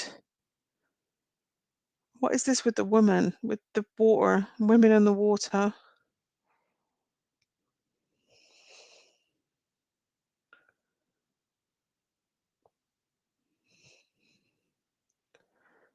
don't even know if this is something you've considered or whether you're supposed to consider it. There is something about honoring womanhood, and I'm literally holding, I can't, honoring the heart space, the feminine, the heart space, expansion in the heart space, but that coming through, connecting with others. Oh, it's a golden rose. Is this like the sacred rose? Sophia energy, very feminine energy coming through. And what that means firstly to you and how you navigate that with other people as well. I don't know if you're supposed to set up a red tent or join a red tent or have a woman's cycle where you come together and you honor the moon cycles, or whether you find somewhere where you can do that. Maybe you do that with Lorna as well, who knows? Because I'm just seeing this woman with the water sat there having visions. Like, look, this is literally how I see Lorna, that she's in her water getting her visions and things coming through. But the fact that they have the 3 cups and then there's this 4th one that hasn't been considered or seen yet, I don't know if that's something. There's something about Beauty and the Beast as well, by the way. It is really coming through with Beauty and the Beast. But this thing that you haven't considered or haven't seen yet. Okay, that's cool, but not cool. As long as that's healthy relationship with that Jekyll and Hyde. Maybe there's some internal reflection there as well. But this women's energy, it feels like a moon ceremony with others and honoring the moon cycles in some way. But a feminine group, like a heart space.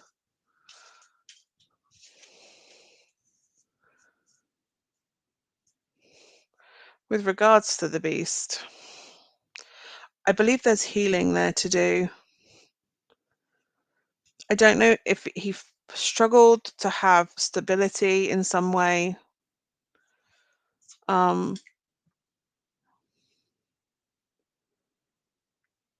feel like he will find stability. He will, I don't want to say overcome demons. Is that what I'm like?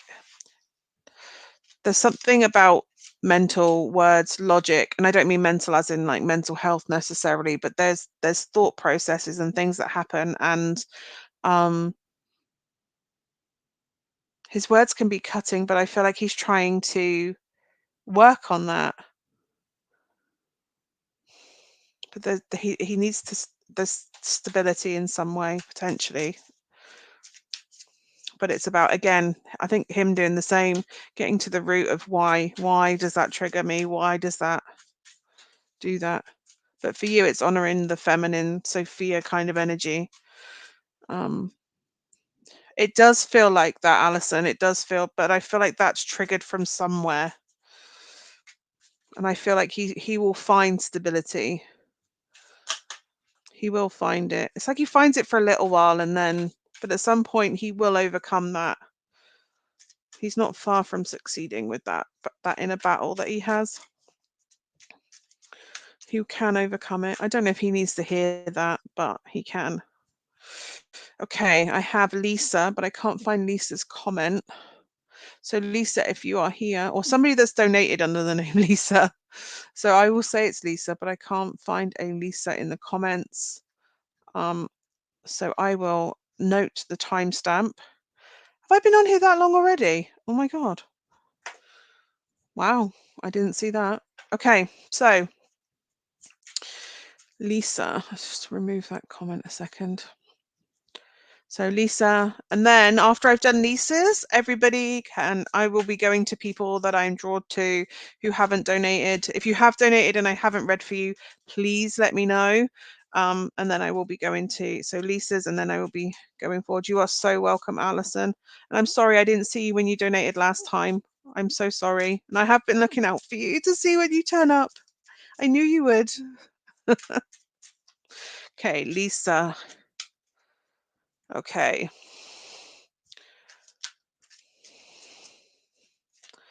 is that since then?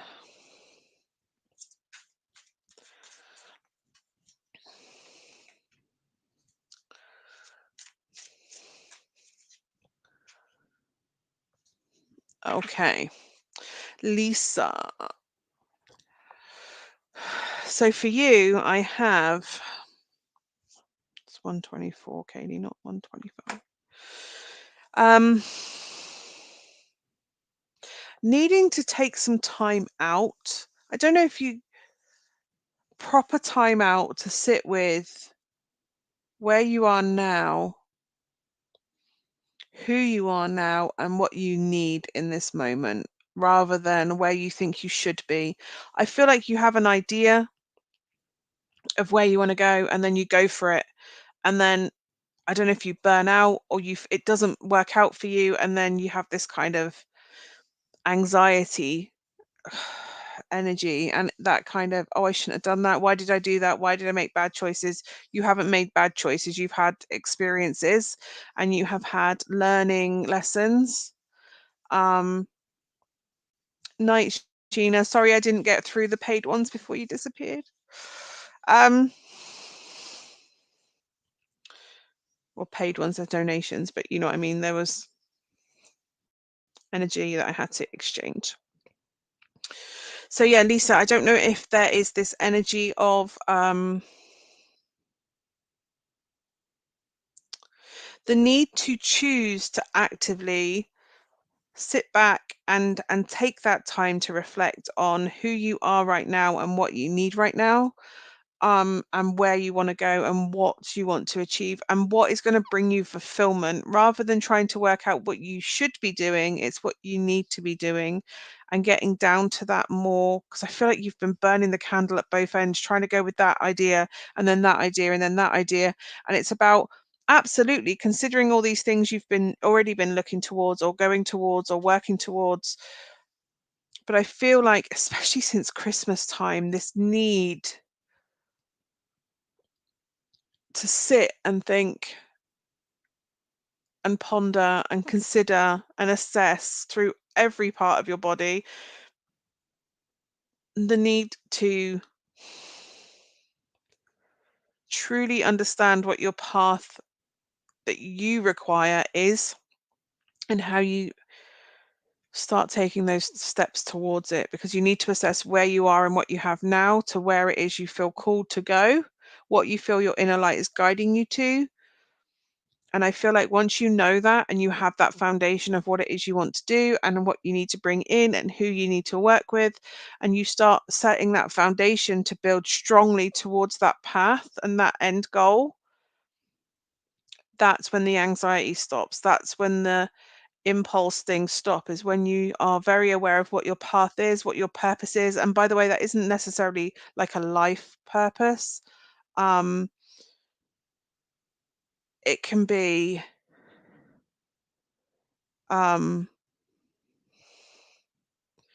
we can choose a purpose for ourselves. It doesn't have to be this divinely given purpose. I think sometimes we're sat there waiting for our purpose to be put in. If we may find it along the road, we may find our life purpose, but if you don't know what it is right now, then you need to find purpose that sits right for you. And you can only do that with this inner reflection, to sit and do that.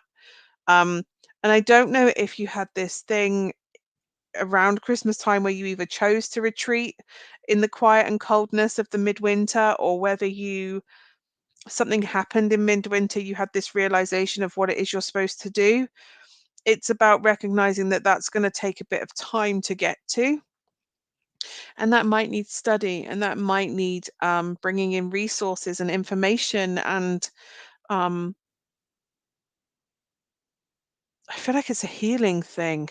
I'm seeing herbs and I'm seeing the physical body, and plants. So I don't know if this is like you moving down a more holistic plant medicine route or a shamanic route, or looking into, maybe it's looking into how herbs can be used in to support energetically or magic. But whatever it is, there is this foundational thing, and it feels like it is to do with studying herbs, medicine, physical body, plant. It feels very plant medicine-y, but or looking into plant medicine to help with the anxiety that blocks you on your path. I don't know, but there is some sort of foundation, physical material foundation, whether that's study, personal body, the relationships that you have, what your career is, what the finances are, putting all these things in place, who you need to collaborate with, so that you can build up on this path to where it is you feel called to go. And it's going to take a bit of time and it's going to take a bit of effort, but you can do it. You are starting to bring the foundations in rather than trying to make that end goal happen immediately the quickest way you can, making sure that you're building up slowly, because the slower we build, the more we make better choices, we have more discernment, the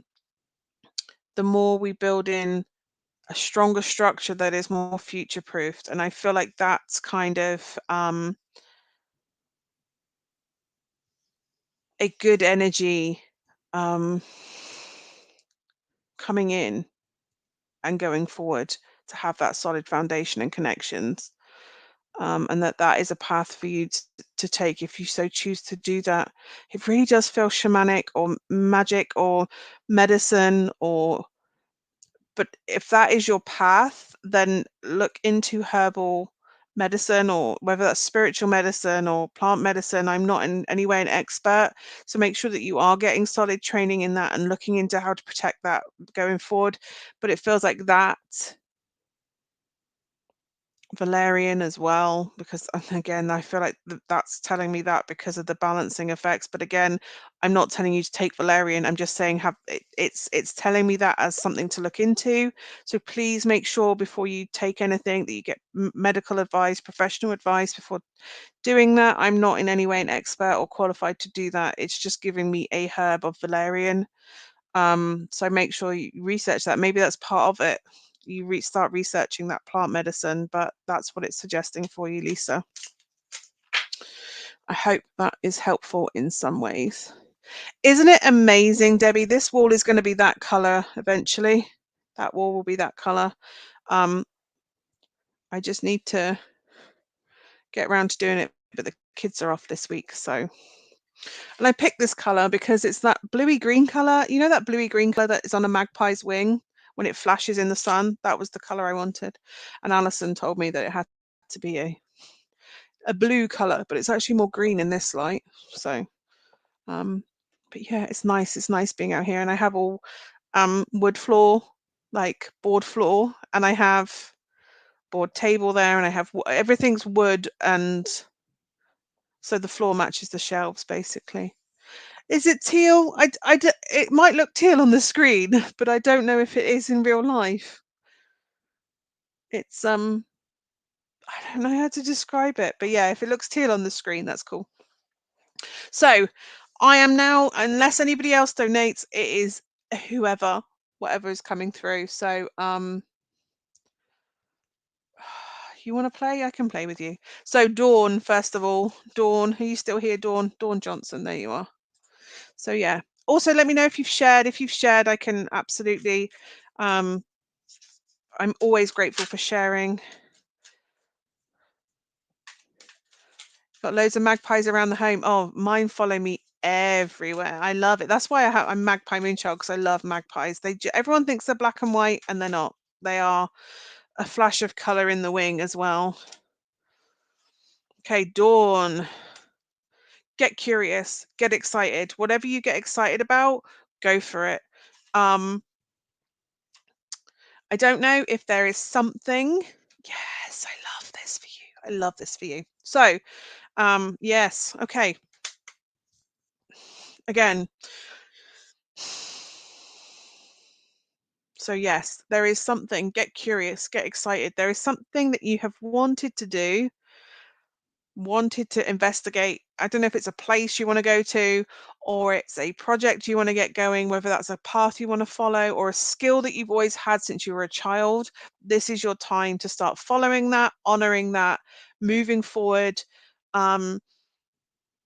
claiming your own personal magic. I don't know if you're trying to bring the magic through to the physical world, but you are starting to find ways of doing that. And I literally am feeling like there was something you didn't do as a child or something you had as a child that you put lid on. And I really feel like this was something to do with your third eye. So something spiritual, visions, or um, connecting in some way with spirit. And it's about you claiming that magic back, claiming that power back, and bringing that into who you are holistically again. Tapping into your intuition, trusting your instincts.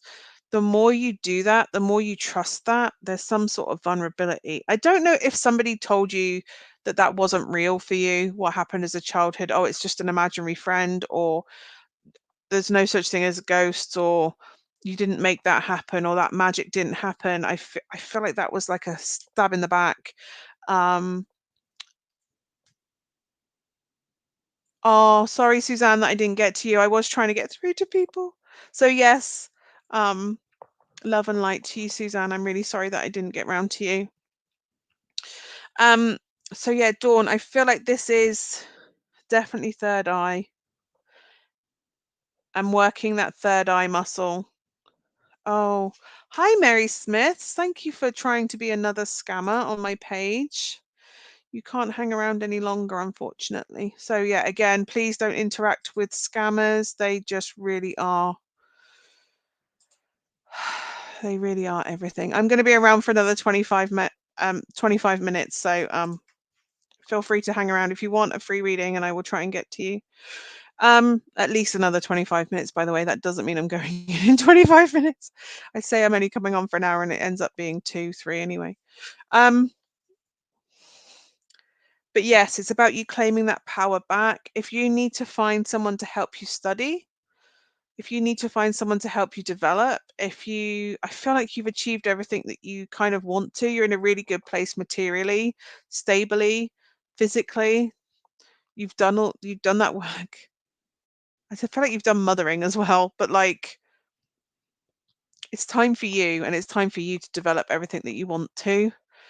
Um, and it's okay for you to choose yourself. I feel like you've done, if you wanted it to be like a karma thing, like you've given so much of yourself away and sacrificed so much for so long, it's okay for you to choose to do that now, for you to make that choice to prioritize yourself.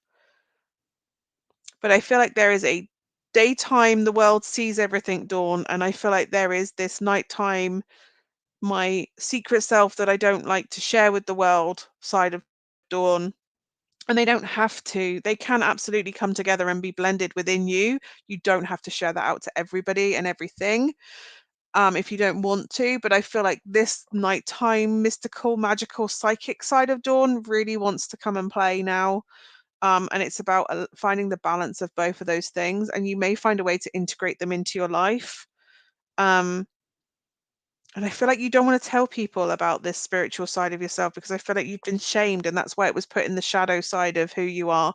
Like, I'm embarrassed. I don't want to share that with people. I don't want to tell people that's what I do or have done or have experienced.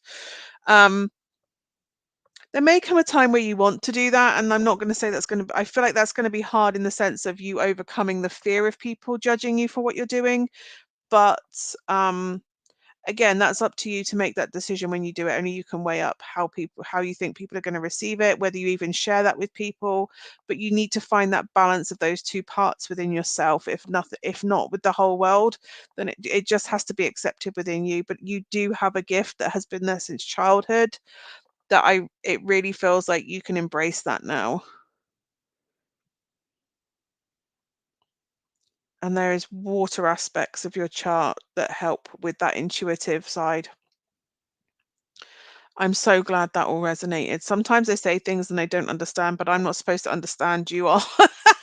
So that's kind of good. But only you can make that choice, and it's up to you which way you go with that, telling other people. But you don't have to tell people. I know people that have a spiritual profile on Facebook, more than one person that has a spiritual profile on Facebook, and they have a personal profile for everything else, and that's because they don't want those two parts of their worlds to meet just yet, or ever even at all. And that's about how they choose to navigate it. It's your intuition, and if you choose to navigate it that way, choose to navigate it that way. But I don't. I just am. So, um, and that works in my benefit and my and against me. So, um, it's how you honor yourself and your path. But yes, if you want to develop, you can absolutely connect with people to develop in that way if you so choose. But I feel like you already have that gift. It's about you um if unlocking it. And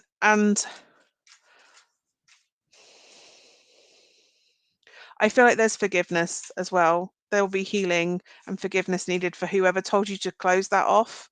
Um,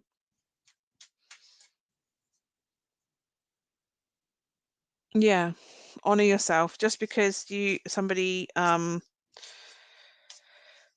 you have a choice now, you can forge yourself in any way, but whoever told you to close that off, you can't change the past. You can grieve the past and you can grieve that loss of that path that you could have or shoulda, coulda, woulda.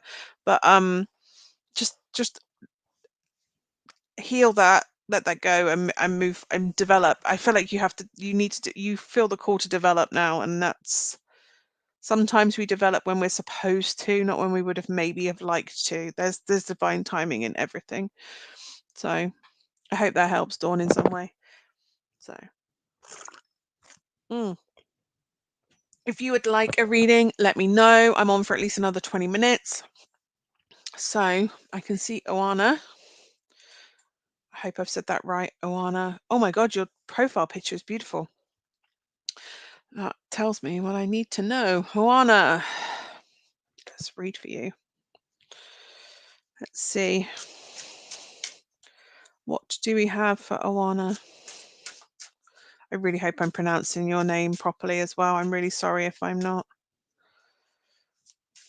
First of all, you have incredible people around you. Why am I getting Anne Hathaway? I don't know what Anne Hathaway is for. I'm getting her. Princess Diaries Anne Hathaway sang beautifully in Les Miserables film.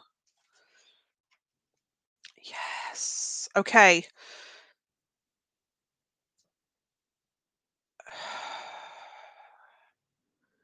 You need to connect with your friends. You need to connect with friends and your support network around you, your emotional support network around you. There are people around you that you can talk to. It's very cool. I love the picture. It's very powerful. It sent me to the deck that I needed for you. You need to connect with your people, friends, sisters. I don't know what the Anne Hathaway thing is. Anyway, I feel like you haven't seen them for a couple of months, and I don't know if you feel like they've neglected you or they've had but I feel like you need to reconnect with your friends, send them a message, reconnect. I feel like you somebody's been in hiding. Somebody has been hidden away and somebody's had a lot of stuff going on. And I don't know if one person's really cross with everybody else because they haven't contacted, but it doesn't matter. This is about do you normally connect in the springtime and for some reason you haven't? I don't know. There's something about the need to connect because somebody's been hiding away and they haven't hid away because somebody's upset them. It's because they're hurting in some way or they're going through some deep transformation. And so some they're going through something deep and powerful and possible it's inevitably painful. There's some big change for them happening. They're evolving basically. And so it's help they I don't know if it's you that needs help through something painful and transformative or they need help, but somebody is hiding away and disconnecting. And until somebody puts contact out and reconnects with this friend or you reconnect in some way with each other, um, that is, I'm not going to lie, literally in a cocoon on that card.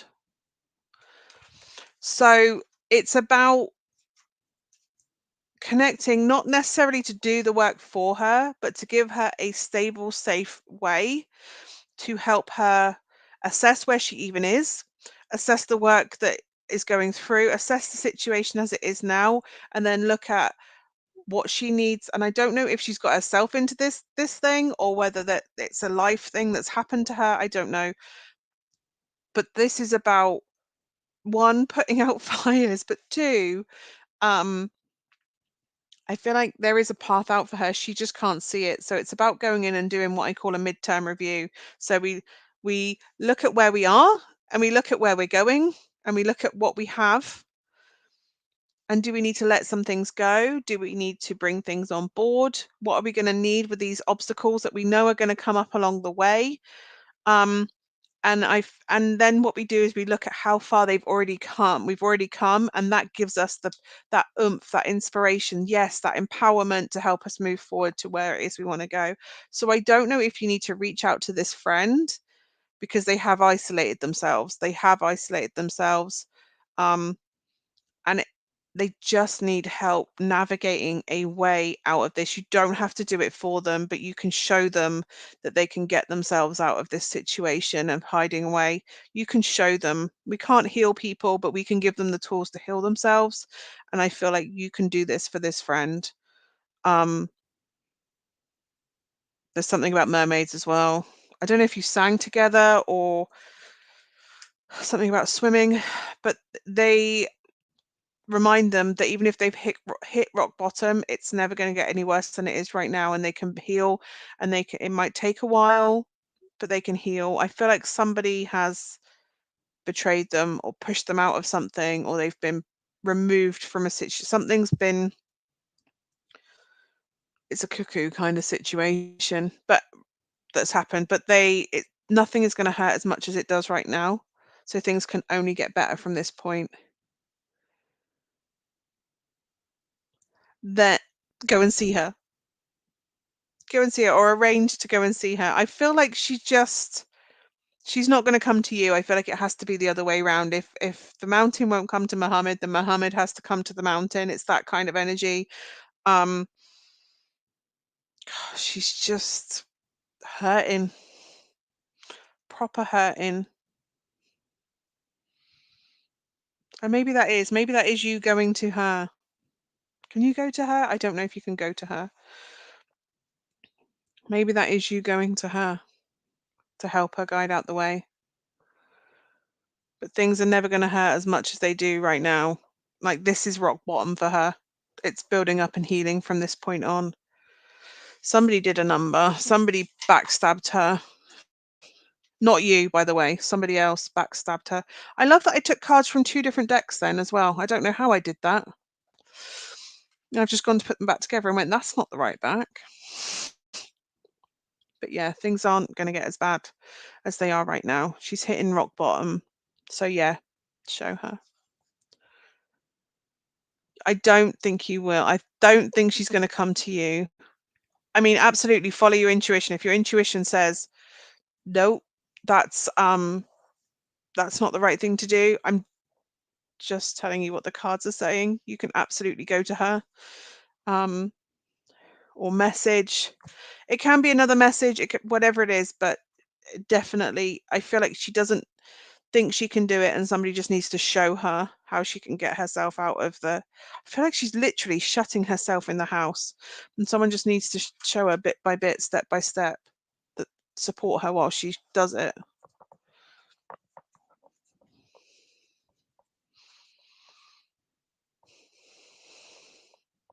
She will emerge.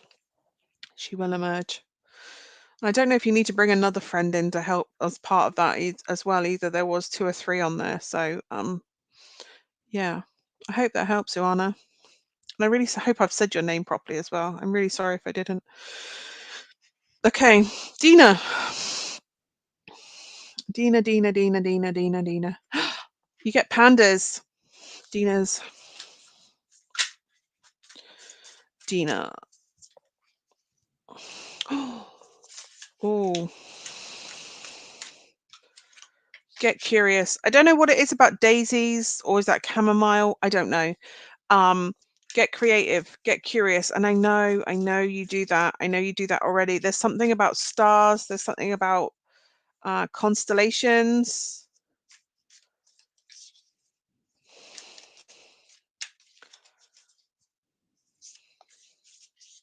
Is there something rainbow that you want to wear or work on? There's something about a rainbow.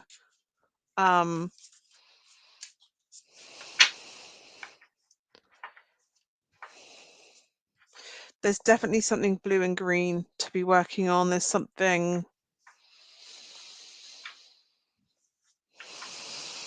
It is about getting curious. It's about going down rabbit holes and just letting the ego brain get out the way, because there is something to come through. You just bought a book about essential oils. Yes, go down the rabbit hole with that. Also, I don't know if you've been looking at bamboo as a brush. A bamboo brush, is that a thing? I don't know. I don't know what that is going off either. Dragonflower is ready and ripe on my game. Dragonflower. And I love that it says Dragonflower at the same time that I'm reading for Dina. It's like when an Amber Alert went off yesterday during Amber's thing. Maybe that Dragonflower thing is a message for you. But yes, there's something about bamboo, daisies, fish, stars, getting curious, getting playful. I don't know if you have like a red headscarf that you put on when you're working. I don't know if there's a red headscarf involved. There's something rainbow as well. Absolutely. And just let your intuition go. Oh, you have bamboo brushes. Oh, wow. Okay. But your intuition is on fire right now. Okay. Mercury, the crescent moon. There is something you will channel on the crescent moon that is powerful. And it has something to do with plants. I don't know if that's something you're doing. Oh my God. Sorry. I'm just like, this is amazing.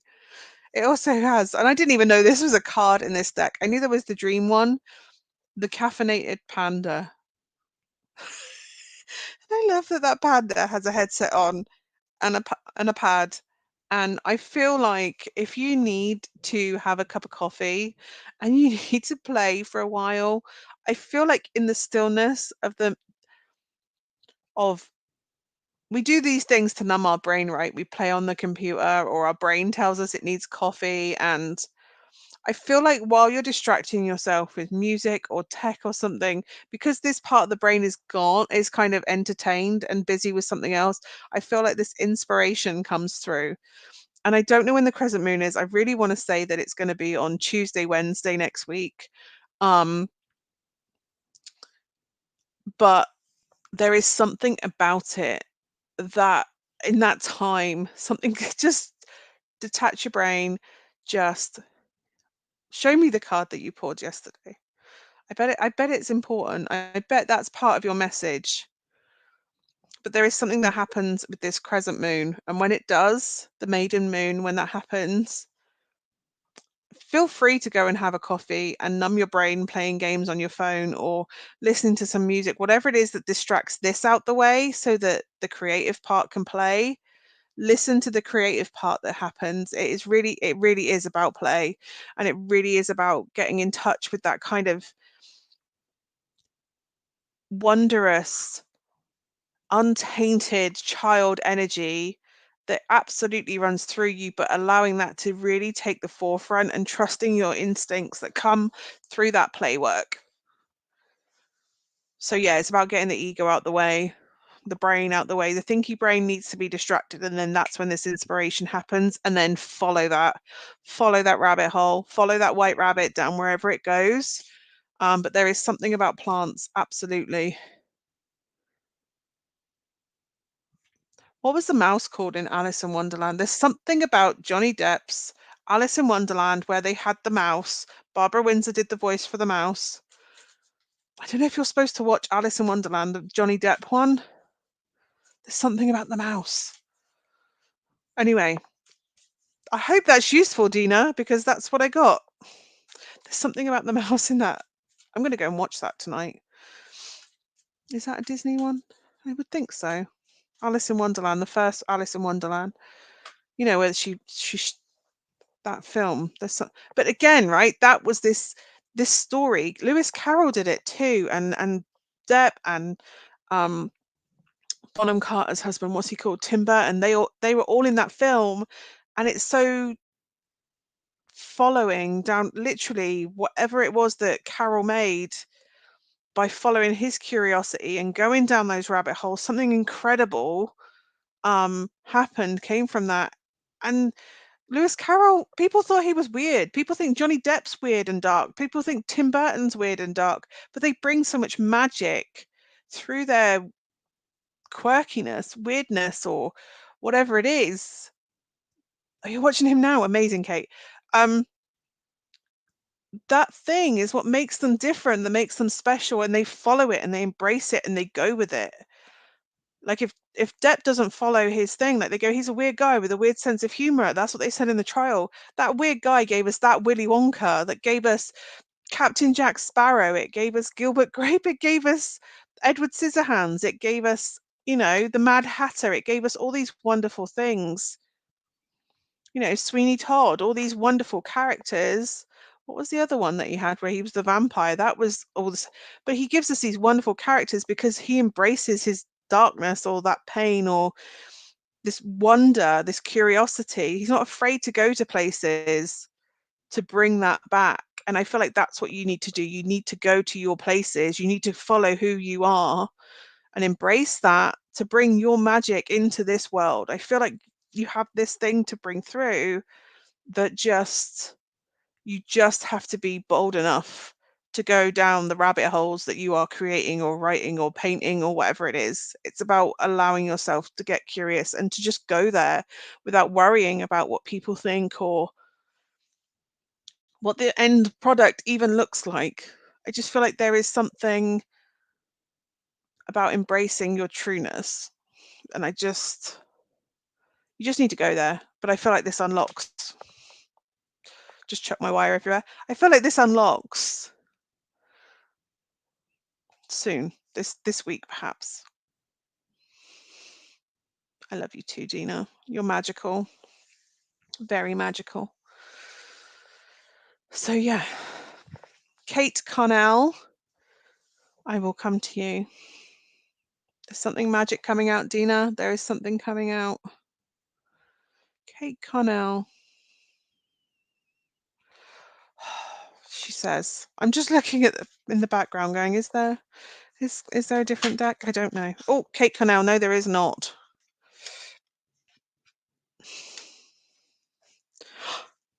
Kate Connell. How spiritual are you, Kate Connell?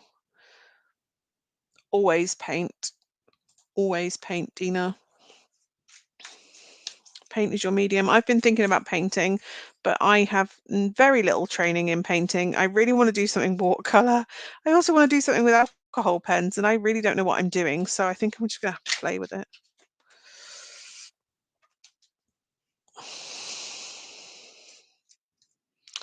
Okay, Kate.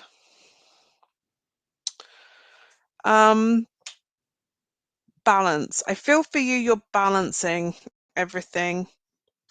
Balancing with, oh, thank you, Dina. I might have to pick your brains because one or the other. I know I have something to create and I need to get it out and I don't know how to do it. I have the paints, I have I have everything. I think it's just fear. Yeah, so Kate, balance, juggling everything. I feel like you're just about managing it. And you are very spiritual. Good. Do you know about Kabbalah? Do you do about Kabbalah? Because you do intuitive sessions. Maybe that can be our trade, Dina.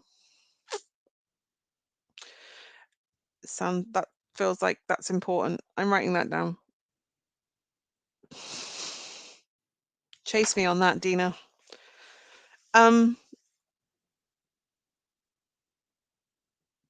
There is balance coming in for you. There is definitely the Kabbalah. I don't know if Kabbalah is your thing, Kate, but there is power of manifestation within the Kabbalah. I have the Kabbalah tree of life is what I'm getting at, basically the Kabbalic tree of life. And that's about manifesting and making things happen. I have very little knowledge of Kabbalah. It's Jewish mysticism, basically. And it's about harnessing divine energies and there are ways to follow down the tree to bring the spiritual or the energy up above and bring that down into physical manifestation on the earthly plane. And it's spelled Kabbalah. or sometimes it's spelled with the Q, Kabbalah. I know Madonna dabbled in Kabbalah for a while, but I don't think it's necessarily, you don't have to be Jewish necessarily to do it either. It's just it's a spiritual mysticism school of manifesting, basically. And because I feel like you have been trying to move forward from something painful, and that's where your balance has been. I don't know if someone took a part of you, but it's okay to claim that back, and it's also okay to honor that that was taken. And I feel like that's why you're in a place of balance. Like you feel quite balanced. There is shadow work coming up. I don't know if you work with deities, but there is a crow there and a woman. So I don't know if, I feel like there's research and wisdom to go and delve into. Um,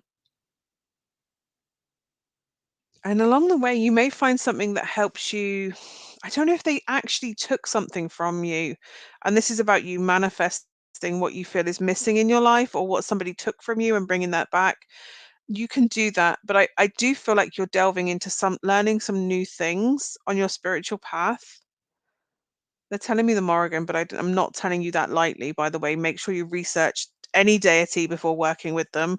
The Morrigan is very controversial in some ways because she's considered to be a.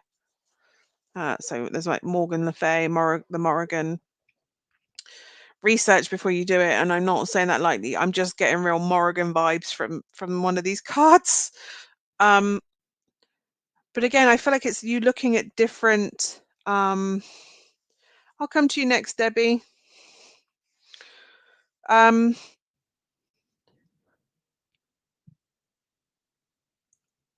I do feel like it's you going and finding more, learning more spiritual tools to your belt to help you move forward to bring in the life that you want to bring in for yourself. Because right now I feel like, yes, you're managing to juggle everything, and yes, you're managing to find balance. But I feel like you could have abundance where you don't have to worry about teetering and making everything juggle, because you have the option of choice and you can manifest anything you want to. And I feel like it's you moving forward and finding these tools. And that may initially feel a bit selfish to you, like, well, I want it, I can have it.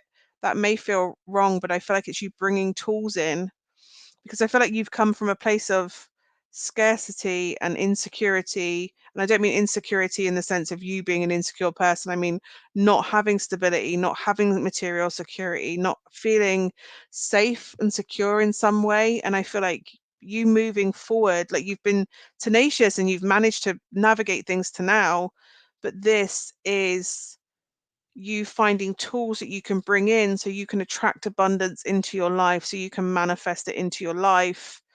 um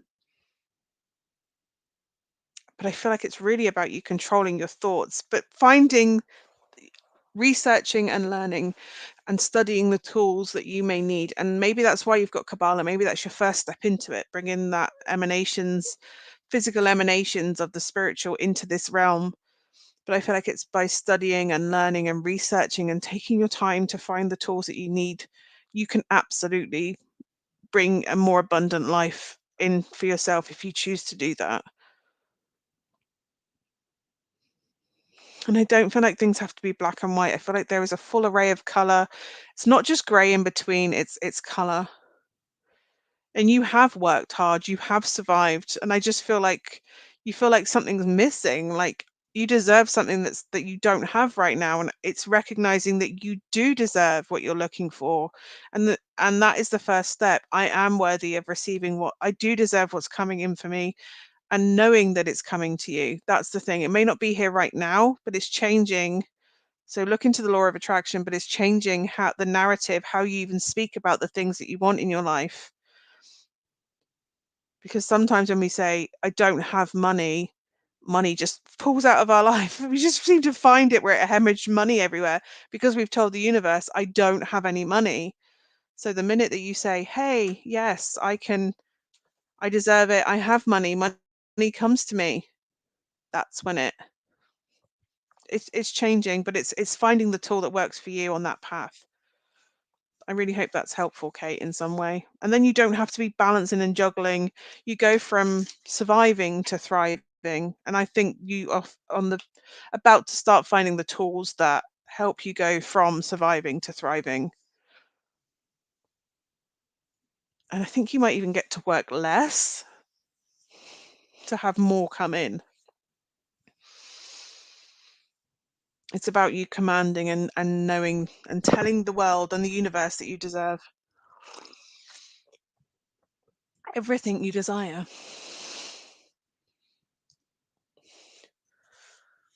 I'm glad it resonated. I'm glad it resonated. But yeah, Kabbalah, Kabbalah. Have a look into it. And if you find and delve into it, you can eventually teach me. I'll learn from anybody that wants to teach me that. Because I feel like that's on my path, but I'm one of these people that has to have a teacher. I found that with runes. I had runes. I've had this set of runes for as long as I've had tarot. Yes, Kabbalah. I've had this set of runes. These rose quartz runes, I've had these as long as I've had a tarot deck. I bought both together and I could not get them. I could not get it to go in. My brother tried to tell me some things, it would not go in. And then I was in spiritual groups, and Jared May come across my path because I found, oh, there's a lovely orb near me. Thank you for that. And Jared taught me runes. So if anybody wants to learn runes, Jared of Rowan Wolf Runecraft, go and learn runes, because he taught me something I haven't been able to learn. So if anybody knows a really good Kabbalah teacher, can you tell me so I can go and learn, please? Because I know little bits, but again, unless you know the whole picture, the whole tree of life, the whole way to do it, yeah, maybe you can teach me one day. Yes, please, Kate, that would be amazing. So yeah. So who's still around? Debbie, I said you were next. So I'm going to hang around for a little bit. I'd like to honor everybody that is on right now. So if you'd like a reading, please comment now, and I will do that for you. I will honor any readings that come in right now. And then once I've honored everybody, we'll go from there. Debbie. Jared really is awesome, honestly. If you haven't had a reading from Jared, have a reading from Jared. I might pester him and see if we're supposed to do a joint live again soon, because I love working with Jared. It's so awesome. He's my teacher, and I've now taught him tarot. So, and I watched him read tarot the other week, and I could have cried at him and Alison. Any of my students that are reading tarot now, I just want to cry because they're amazing. They're all amazing. And it's quite funny how he went, oh, I'm reading for my teacher and it's really weird. And I'm like, I know, it's really weird when I read for you. So, Debbie. Okay, for you. Oh, I like this. I like this. So, assessing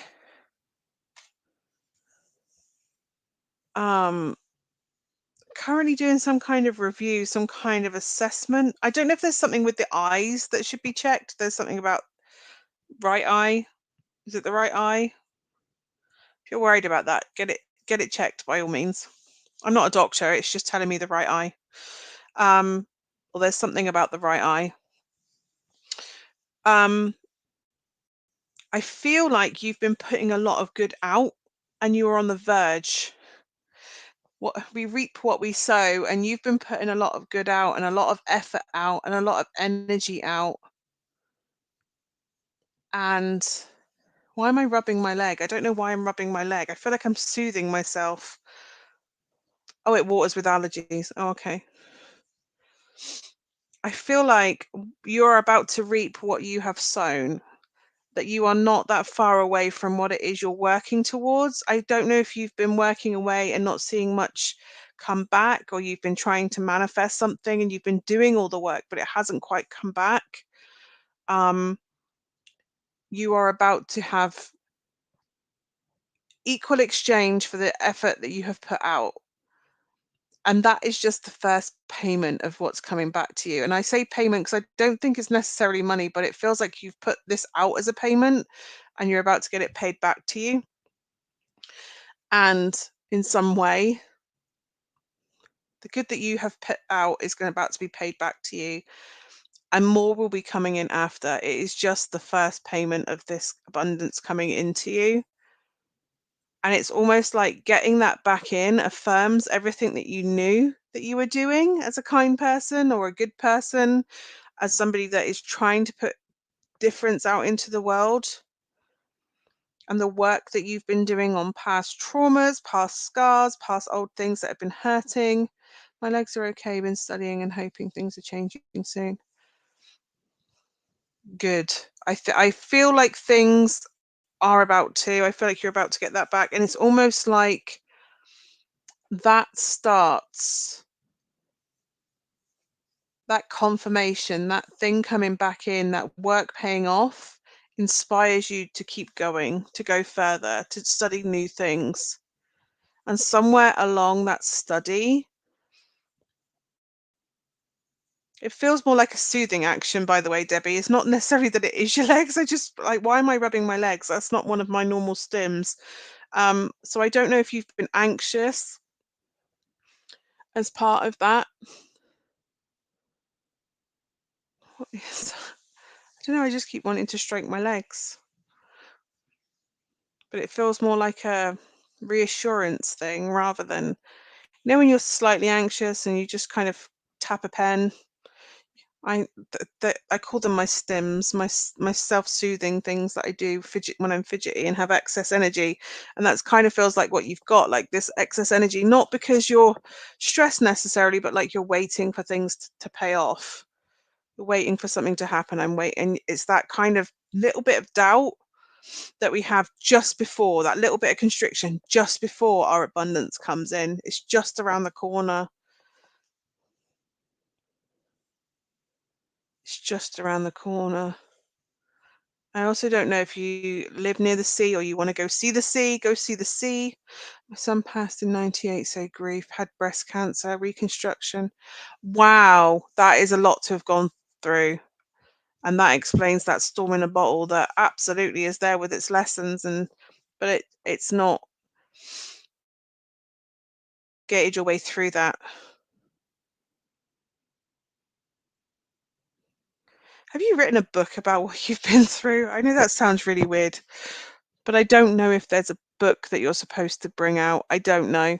But there is something along your path, along your work, and along that, and there comes a time when the work absolutely comes back and pays you back, and that moves you onto a path that involves words or thoughts, or whether that's you learning or you teaching or taking on someone or guiding someone, conveying words in some way.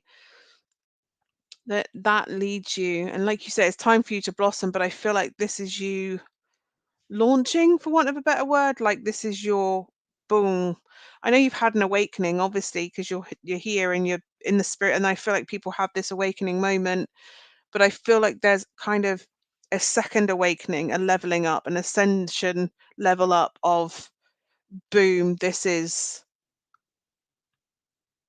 your moment. It's like an inevitability of your destiny in a way landing in front of you. What you are about to reap, what you have sown in a more, and you'll think that the initial, yes, that's the recognition of it, more comes after that. It's not just you get the absolute equal exchange, and then the universe brings more in for you because you've done the work, because you've worked hard. It does feel like your summer for it, and it does feel, I'm not gonna lie, it feels like midsummer, the 20, is it the 20th, 21st of June? That is a turning point for you. Like that's when you reach peak energy and things really start moving for you.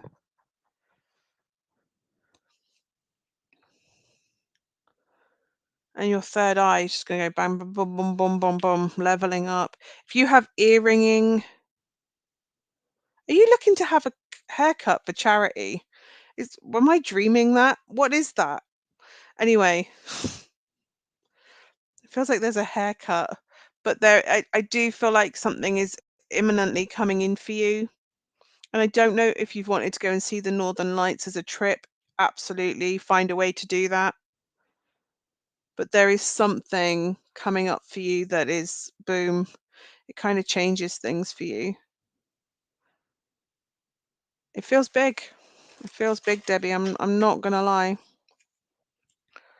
Oh, you had your hair trimmed 2 weeks ago. The ears ringing. Obviously, get it checked out. Make sure it's nothing medical if you're concerned.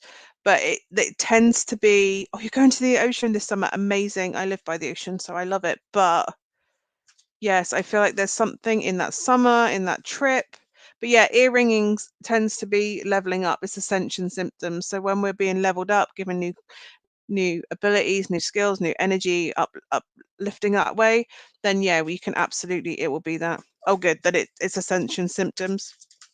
Which, if you're interested, Debbie, Rebecca of Libra Light is doing a course on the 30th. What's that, Monday? That takes you through ascension symptoms and Mercury retrogrades and how to navigate that energy. So I think it's only about £10 to do that. So yeah, absolutely. Feel free to go and reach out to Rebecca at Libra Light. And yeah, I think it's Monday, her webinar. So yeah, do that if you feel so called to do that. But it has a way to balance you through those ascension symptoms. So Mindy, as you are still here, Sarah, if you're still here, and like I said, I will honor everybody that is here. Mindy Rogers.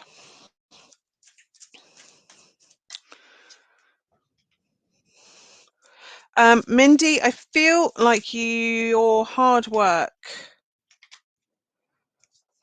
it's time.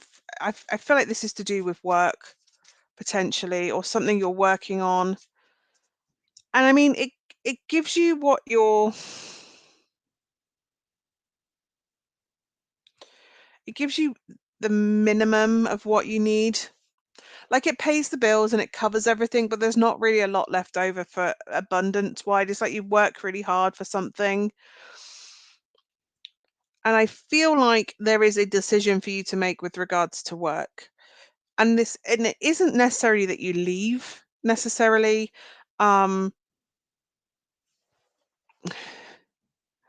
Oh, thank you, Debbie. That means a lot. I just tell you what they say to me. So with regards to work, I don't know if there is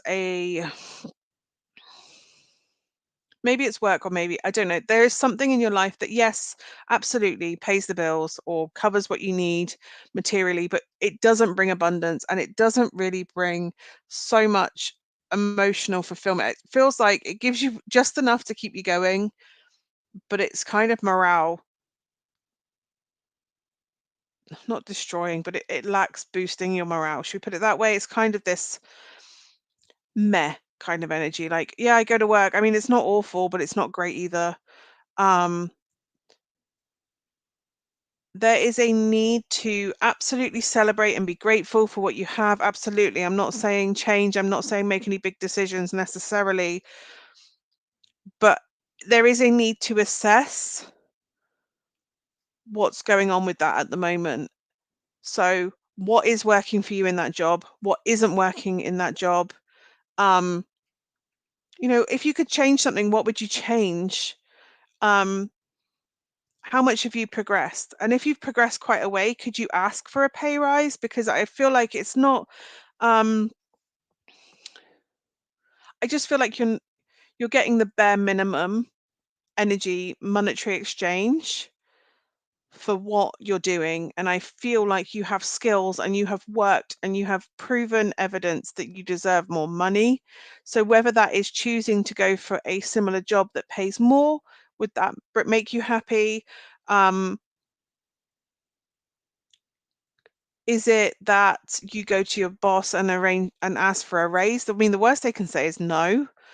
But it's, again, having a midterm review, quite literally, with what's going on.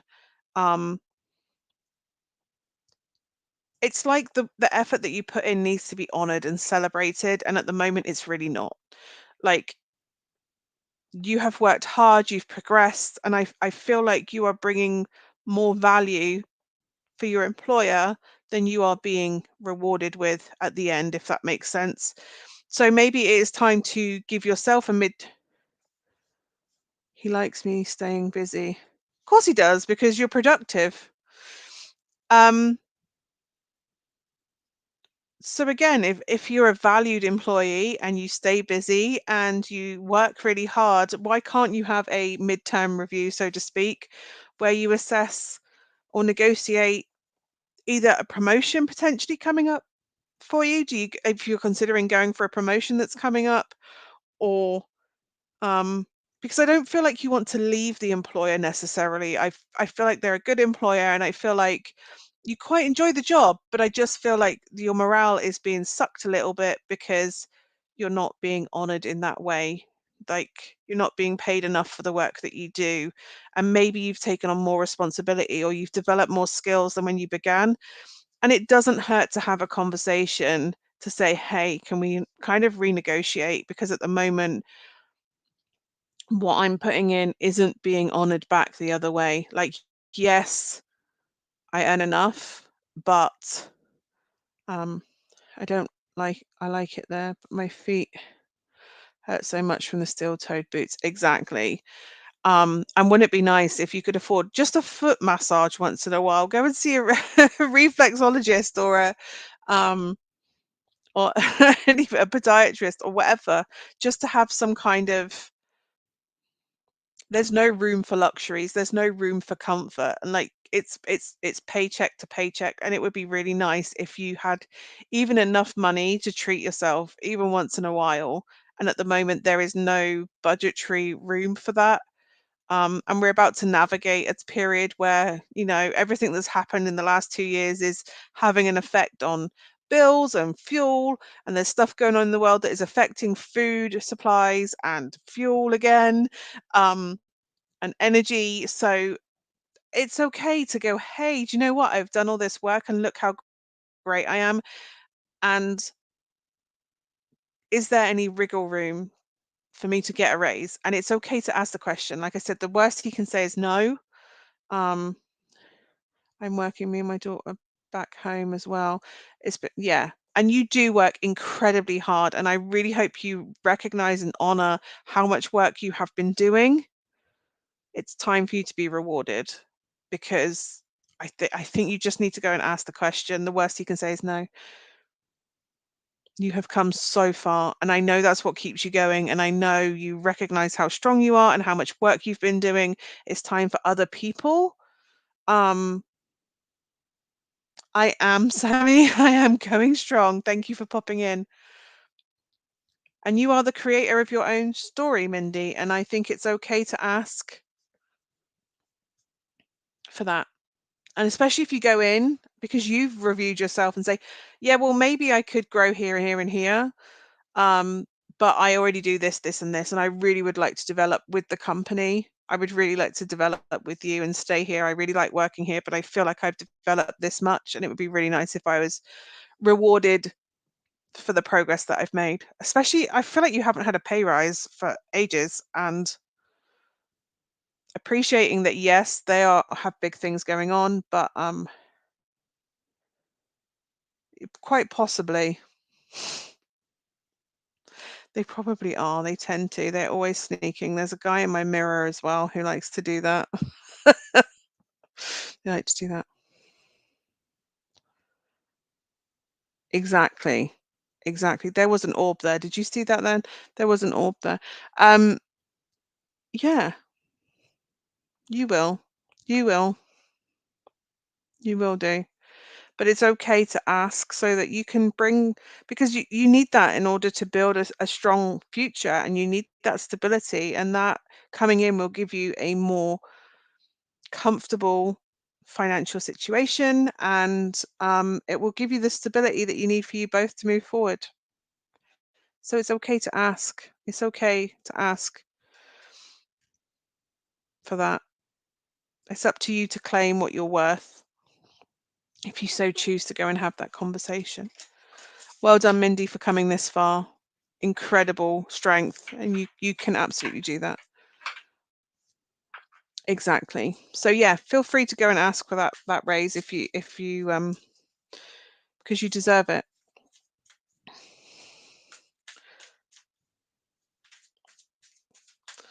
There tends to be people in my background, Louise. I'm not going to lie. There tends to be people. You are so welcome, Mindy. Okay. Who is still around? Sarah, you still here? Sarah Owen, are you still here? I'm going to honor that because I did say when you were on that I would honor that. I feel like you are pandas.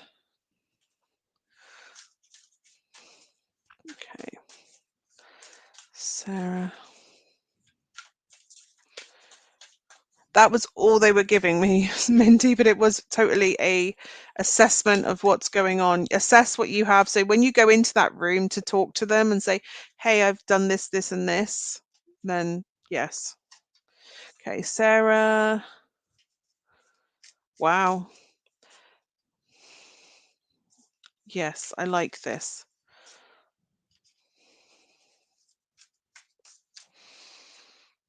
I like this a lot, actually. The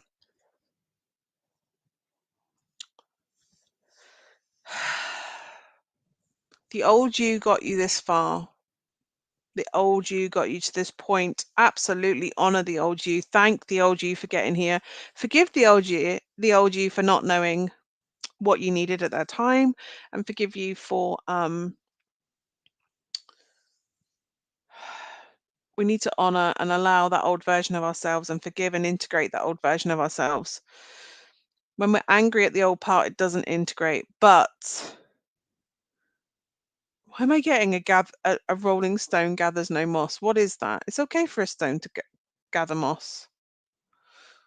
It's okay to be still. It's okay to honor and see where we need to go and what needs to be left behind and what doesn't. But I do like that you are choosing, or you have chosen, what you need, what you require, what you need for you to grow, for you to thrive, for you to bloom emotionally, spiritually, psychically, potentially. I don't know if you're trying to develop that. You've been doing that. And I don't know if there's something you have been wishing for yourself or hoping for yourself, or that you would really like for yourself moving forward. But what could potentially be stopping that coming in for you manifesting that or making that happen, is your confidence and the way that you tell yourself and talk to yourself. You have got so much better with this, by the way. I'm not in any way saying you haven't grown, you haven't developed in putting yourself and doing the self-care and the self-love. But again, like I said, saying, I should have known better when this happened. You do know better now.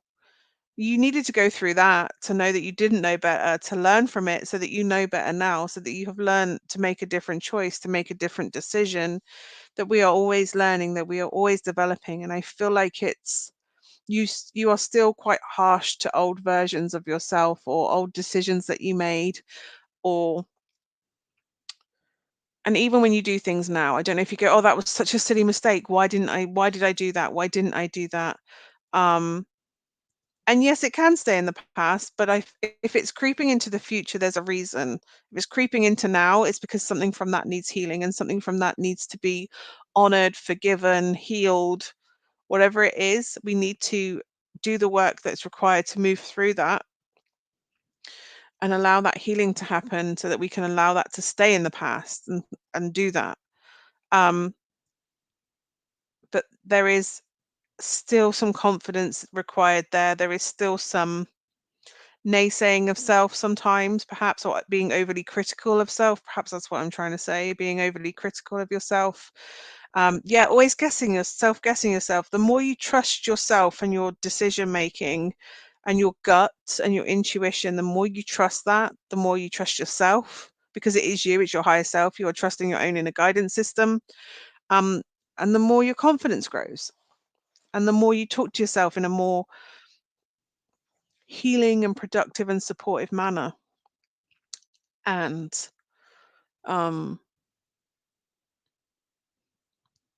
there is someone on the other side that is looking over you, and they leave feathers for you everywhere, and it's to remind you to keep going, to keep your eyes on the prize, and that it doesn't have to be a structured plan. you have to have a plan in place, but you need flexibility on that plan, and there has to be some sort of buffer or budget edge buffer that allows flexibility for things to happen, for things to occur. And that sometimes, although our initial plan didn't happen, the bumps in the road and the things that stopped us from happening to where you thought it would go are there because you need something on the path going forward as well. There are lessons that you're learning along the way that you need to get to that place where you're going. The scenic route has things to teach you that make you better in that destined place. And you will always end up where you're supposed to.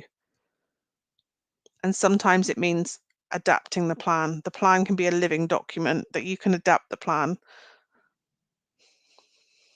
Always see white feathers. I feel like this is a granddad on your dad's side, if not a dad, but it's a granddad on dad's side that is just sitting here and putting the hand on my shoulder and reassuringly, not controlling, and saying that it doesn't matter that something didn't work. There was a lesson in the wrong. It's like when you buy a wedding dress and they make you try on the wrong dress because then you know that is the wrong dress. Like, or you put on the wrong thing and you realize it was the right thing all along, as happened with my wedding dress. It was everything I didn't want apart from the color, and it was my wedding dress. So, um, oh, it could be both. They were very similar if they weren't, or they had equal energy and meaning to you. It does feel like he sat right on my shoulder, so it could be a dad or it could be a granddad. But it's a reminder that you can always start a new plan from where you are now. My brother told me something amazing once, which was, and I know I go off on these tangents, but my brother told me once, he goes, Kayleigh, you're a tree that was blown down by a storm, and you think you should be growing in this direction. You think you should be still growing straight up, that you need to get back to where you were to get back up. He says, but you're a tree whose branch was bent off that way. And I went, okay. And he went, so you need to grow from where you are to where you want to be, not where you think you were meant to be. If somebody has salt and pepper hair and a mustache, hi. So yeah, it's recognizing that the storm happened, and so we need to adapt the plan from where we are, not from where we think we should be. You can't go back to who you were. That doesn't exist anymore. So we have to go from where we are now and grow from where we are now to where we want to be. And as I say that, he's squeezing my shoulder, squeezing my arm and my shoulder around here. And I don't know if somebody's had a jab recently and it's really itchy and hot. That feels like oh, what was the one that we had to have when we were, so I don't know if someone's had a jab and it's really itchy and hot.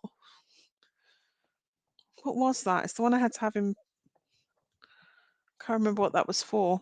So I don't know if someone's had a jab and the site of the jab is really warm. Or there's something about here on the arm and there's heat there. But he's just squeezing it like, you'll be all right. You'll be all right. Gently on the shoulder. It'll be all right. You'll get to where you're supposed to be. Oh, BCG. Maybe. Mine didn't react, but it's really weird that it did. In the right top of the right arm. But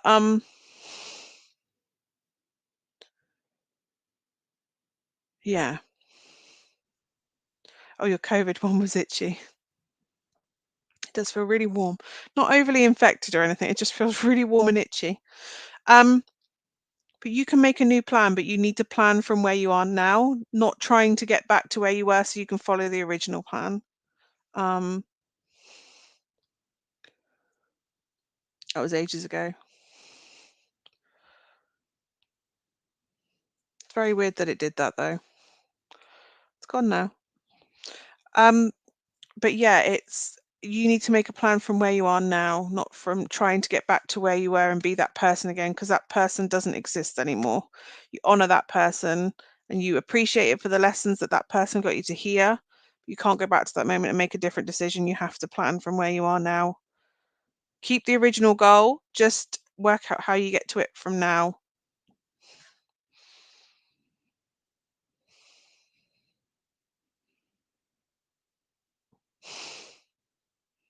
It doesn't have to be a wish.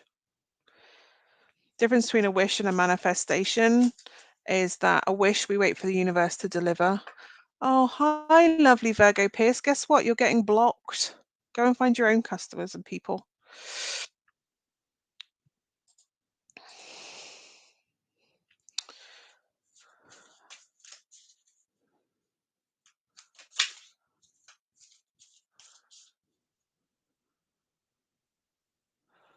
Oh, wow, Monica. That's a really big thing to happen. You didn't see the message until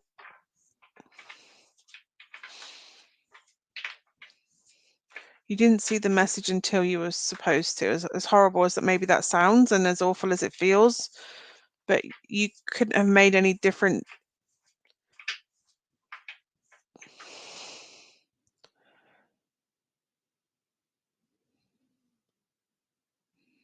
You don't need to feel awful.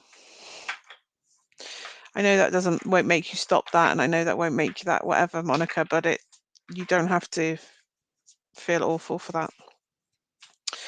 Okay. Louise, you've been around for a while. Exactly, Monica, but you what would you say to somebody who was in the same situation, or if it was the other way around, if you were her? I don't know the situation around that, obviously, Monica, but you have to talk to yourself like you would do if something about the back there. Louise, have you got sunburn? He is very new. I feel like Grandad is too, Sarah. I'm not gonna lie. I mean, spirits are very new, but oh, Erica. So I had a friend contact me a little while ago. Oh wow, but you didn't know any different, Monica, and you didn't get the message until you did. She can come and see you now if she wanted to, Monica. Maybe she does come to see you. Maybe you feel around her. Erica, I had a friend contact me a little while ago, not that long ago, one of my old friends, and her person had passed a week before, so they can come through at any point. Monica, was it something to do with her head? Okay, this is new. Well, it's not new, but it's new.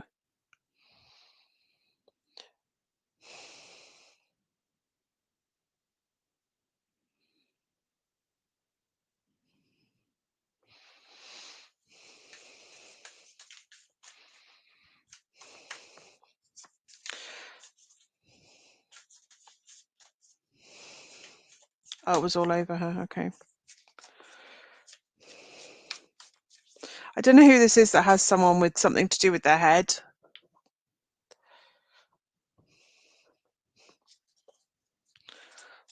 But if it's not anyone here, then that person needs to step back.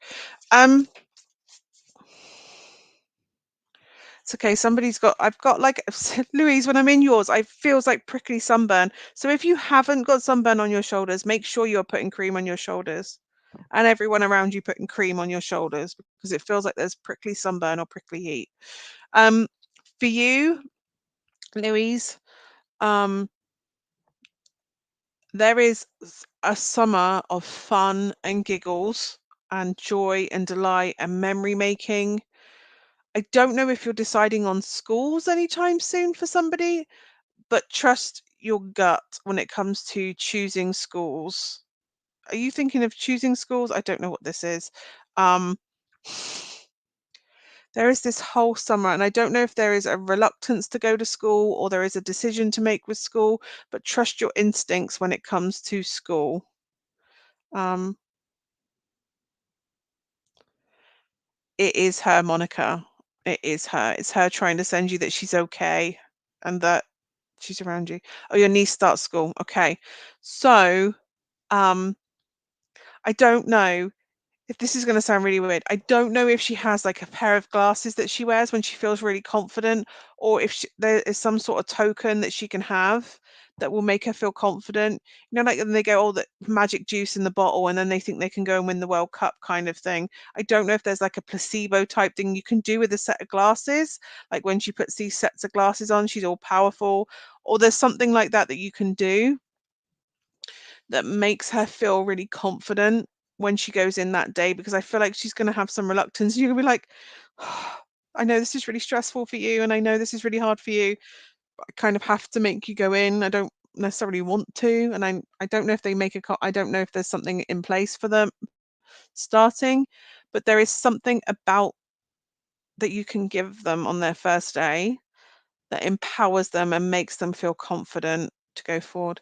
We'll start giving her reward gems and puts it in a jar. That is such a great idea. That's amazing. But you will have an inspired moment, that also, I don't know if she has to choose what she uses with her rewards. Monica, I don't know what that graphic is, but thank you for the graphic. I just can't see what it is on StreamYard. I'll have a look when I get back onto the page.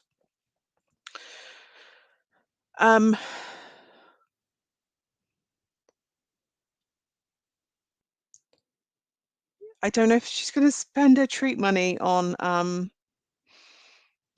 something that makes her feel really confident, and I feel like she'll use that for confidence when she goes into school. I hope that that helps, Louise. I really hope that helps in some way. But you will have this inspired moment. She picks out the bag to put in the jar. I love that. I love that. Does she get a treat at the end of that? I do feel like this crazy pair of sunglasses that's going to help her feel confident on the first day. If it's not a set of glasses, then it's going to be like there's some spark of inspiration. Like with my son, when he felt unconfident, we drew a heart on the hand, and I had a heart on my hand, and he could press it, and that would send love to me. It'd be like giving him a hug, and that worked for him. But there will be some sort of inspired little plan to help you make her feel more confident going in once the jar is full. I feel like she's going to have some mega treat when that happens. She's having a magical summer, and I love that because she deserves it, I'm guessing. Erica. I'm not promising anything, Erica. I'm just... Is it Gran?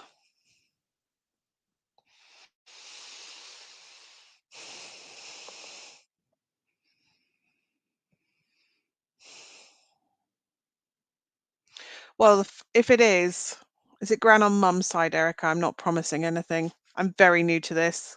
But if it's Gran on Mum's side, my heart is beating really warm, but it's really fast, but it's not fear, it's excitement, and there's like haziness. This isn't bad, by the way.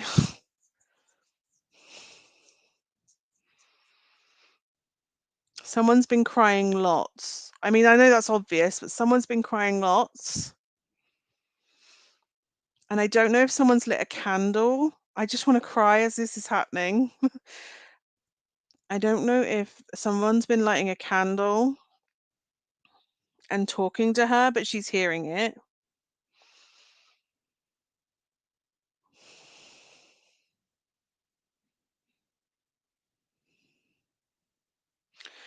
And, oh, you all have, okay. She's hearing it. Everything is kind of really light, white, hazy. Everything is bright lights. And I think it's the newness of where she is. And she's trying to learn how to send you sign, how to tell you things or send you things.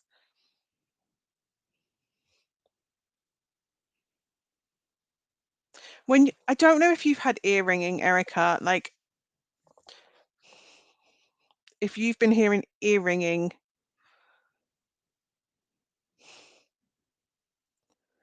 or somebody's been getting their ears have been ringing, that is her because she doesn't know how to communicate yet. So she's trying to do what she can to let you know she's okay. And it's right in the left ear, this ringing. She's okay. Do you need to know she's okay and she doesn't hurt? And it's kind of all this new excitement, like a new. Oh, you're okay.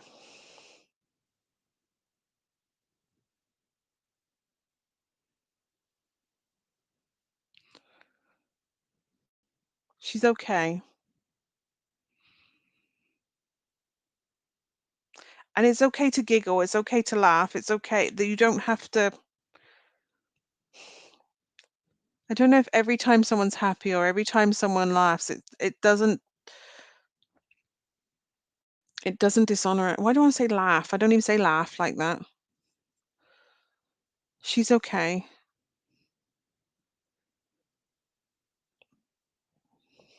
I don't know if there was something to do with the kidney, but that doesn't hurt anymore. She's just telling me there was something with a kidney. It doesn't hurt anymore though. Everything is light and bright and everything is lifted. Honestly, my lights, she's sitting here. She's not sitting here, but her energy's with me and everything is so bright and everything is. This is new. I don't do this normally. Not fingers. We all spoke about fingers feeling guilty for laughing. You don't have to feel guilty. And I don't know if somebody at night is looking out of a window and they have dark hair and they have mascara on, and I don't know if they cry. I go, why did I bother putting mascara on? I'm just going to cry. If I'm crying, I don't know why I keep doing it. She's okay.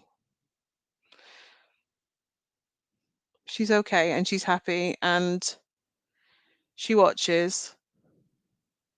And I don't know who has magical color changing red hair and they giggle and delight and dance. I don't know who that is.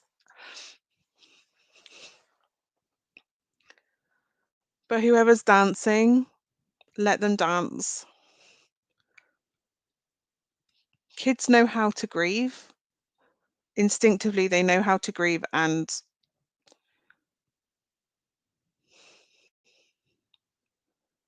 there's something about this kid dancing, and their hair changes color. Their hair changes color. And sometimes it's deep and sometimes it's blonde, and I feel like all my joints are just, it's like they click and then they're free and they click and they're free. And I just feel like she's in that process where everything's removing. Oh yeah, Amy has red hair. It's funny because they were just like that friend's kid. Okay. And she feels warm and toasty and she feels like sounds weird. Like she's had an Ovaltine and she's warm and she's comfortable and she's okay. And she's just trying to communicate with it. She's learning how to communicate and she's fine.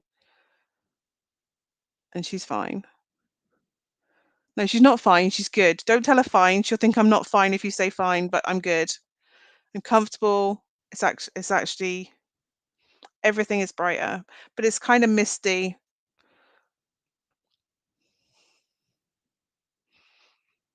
Nothing hurts. She's got a drink or something, but she can't tell me what drink it is. But she's all good. She's all good. She's comfortable and she's happy and she feels lighter. She's all good. And I just want to cry. So she loves you all so much, and that's the worst thing. That's the only bad thing, that she loves you all so much and she can't hug you and she can't tell you. She's telling you, but she can't. It's not the same. There is so much love And that's the only bad thing, is that she can't hug you all and make you all feel better. She's not here to make you feel better. That's the only thing that's bad. But that you're not all to feel guilty, and you're not all to feel. You can laugh, and she wants you to laugh, and she wants you. Oh my God, so much love. And your mum.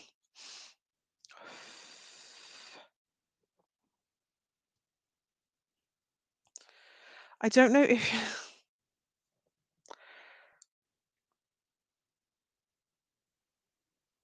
tell your mum that if it feels right to do it, do it.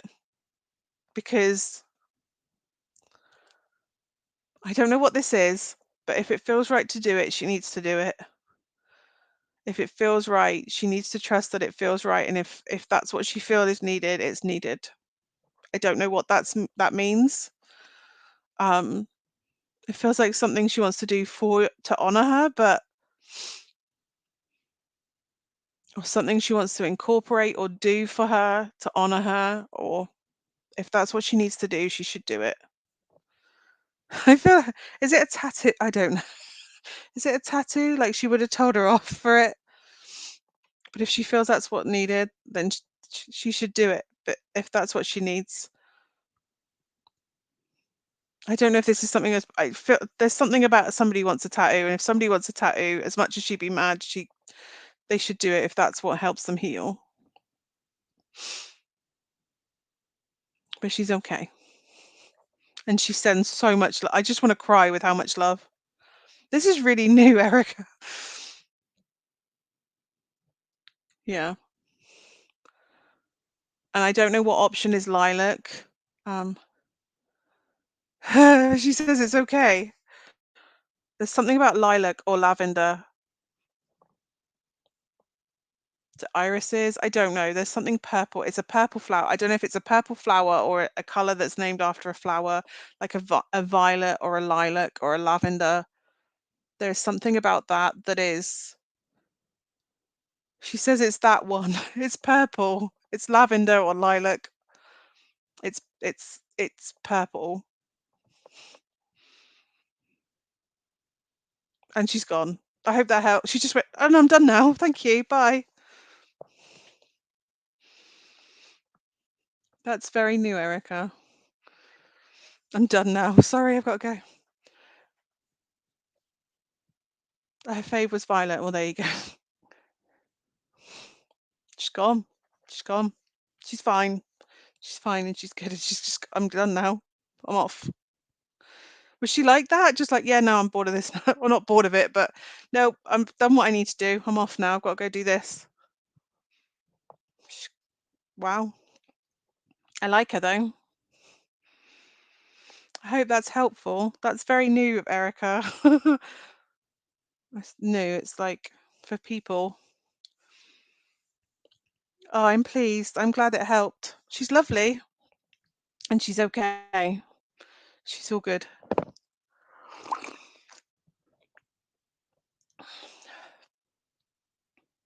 No, she's definitely gone. Wow. And your mum. Make sure it's waterproof mascara if that's the case. I don't know why I wore mascara today. I don't know if that's now or then or what. I don't know. But yeah, waterproof mascara all round if you don't want it to run. And I don't know if someone's got flaky mascara. It was like really flaky and crying. I don't know. Running. There you go. That was lovely. Thank you, Erica. That did more for me than you know. It was amazing. Okay. That was new. That was new. Very warm now. Okay. So I think that is a wonderful place at nearly 3 hours to stop. Thank you to everybody who let me read for you tonight. Thank you to everybody who donated. If I didn't get around to reading for you, I'm so sorry. I don't know when I'll be on. I'll be on at some point this week. It won't be Wednesday. Oh, no, it might be Wednesday actually, because I don't have that. I don't have my Wednesday appointment this week. So if you want to book a reading, feel free to book a reading. As always, it's just magpiemoonchild.com. You'll find everything to do with me in magpiemoonchild.com. I am keeping the reading prices at $33.33 because I don't know, I reduced them for Eurovision, and as I've sat with it, I'm like, do you know what? We have so many more bills and stuff, and I will always do these free ones just so you're aware. If you feel you want to have a full in-depth read, then feel free to book one. But yeah, I decided to keep it at $33.33 because we're about to go through a period of material constriction. Is that a nice way to put a recession? And I just want to make sure if people want to, that they're able to. And I'm very aware money is very tight. That's why I keep offering these free ones. So yeah, but I will try and be in through the week.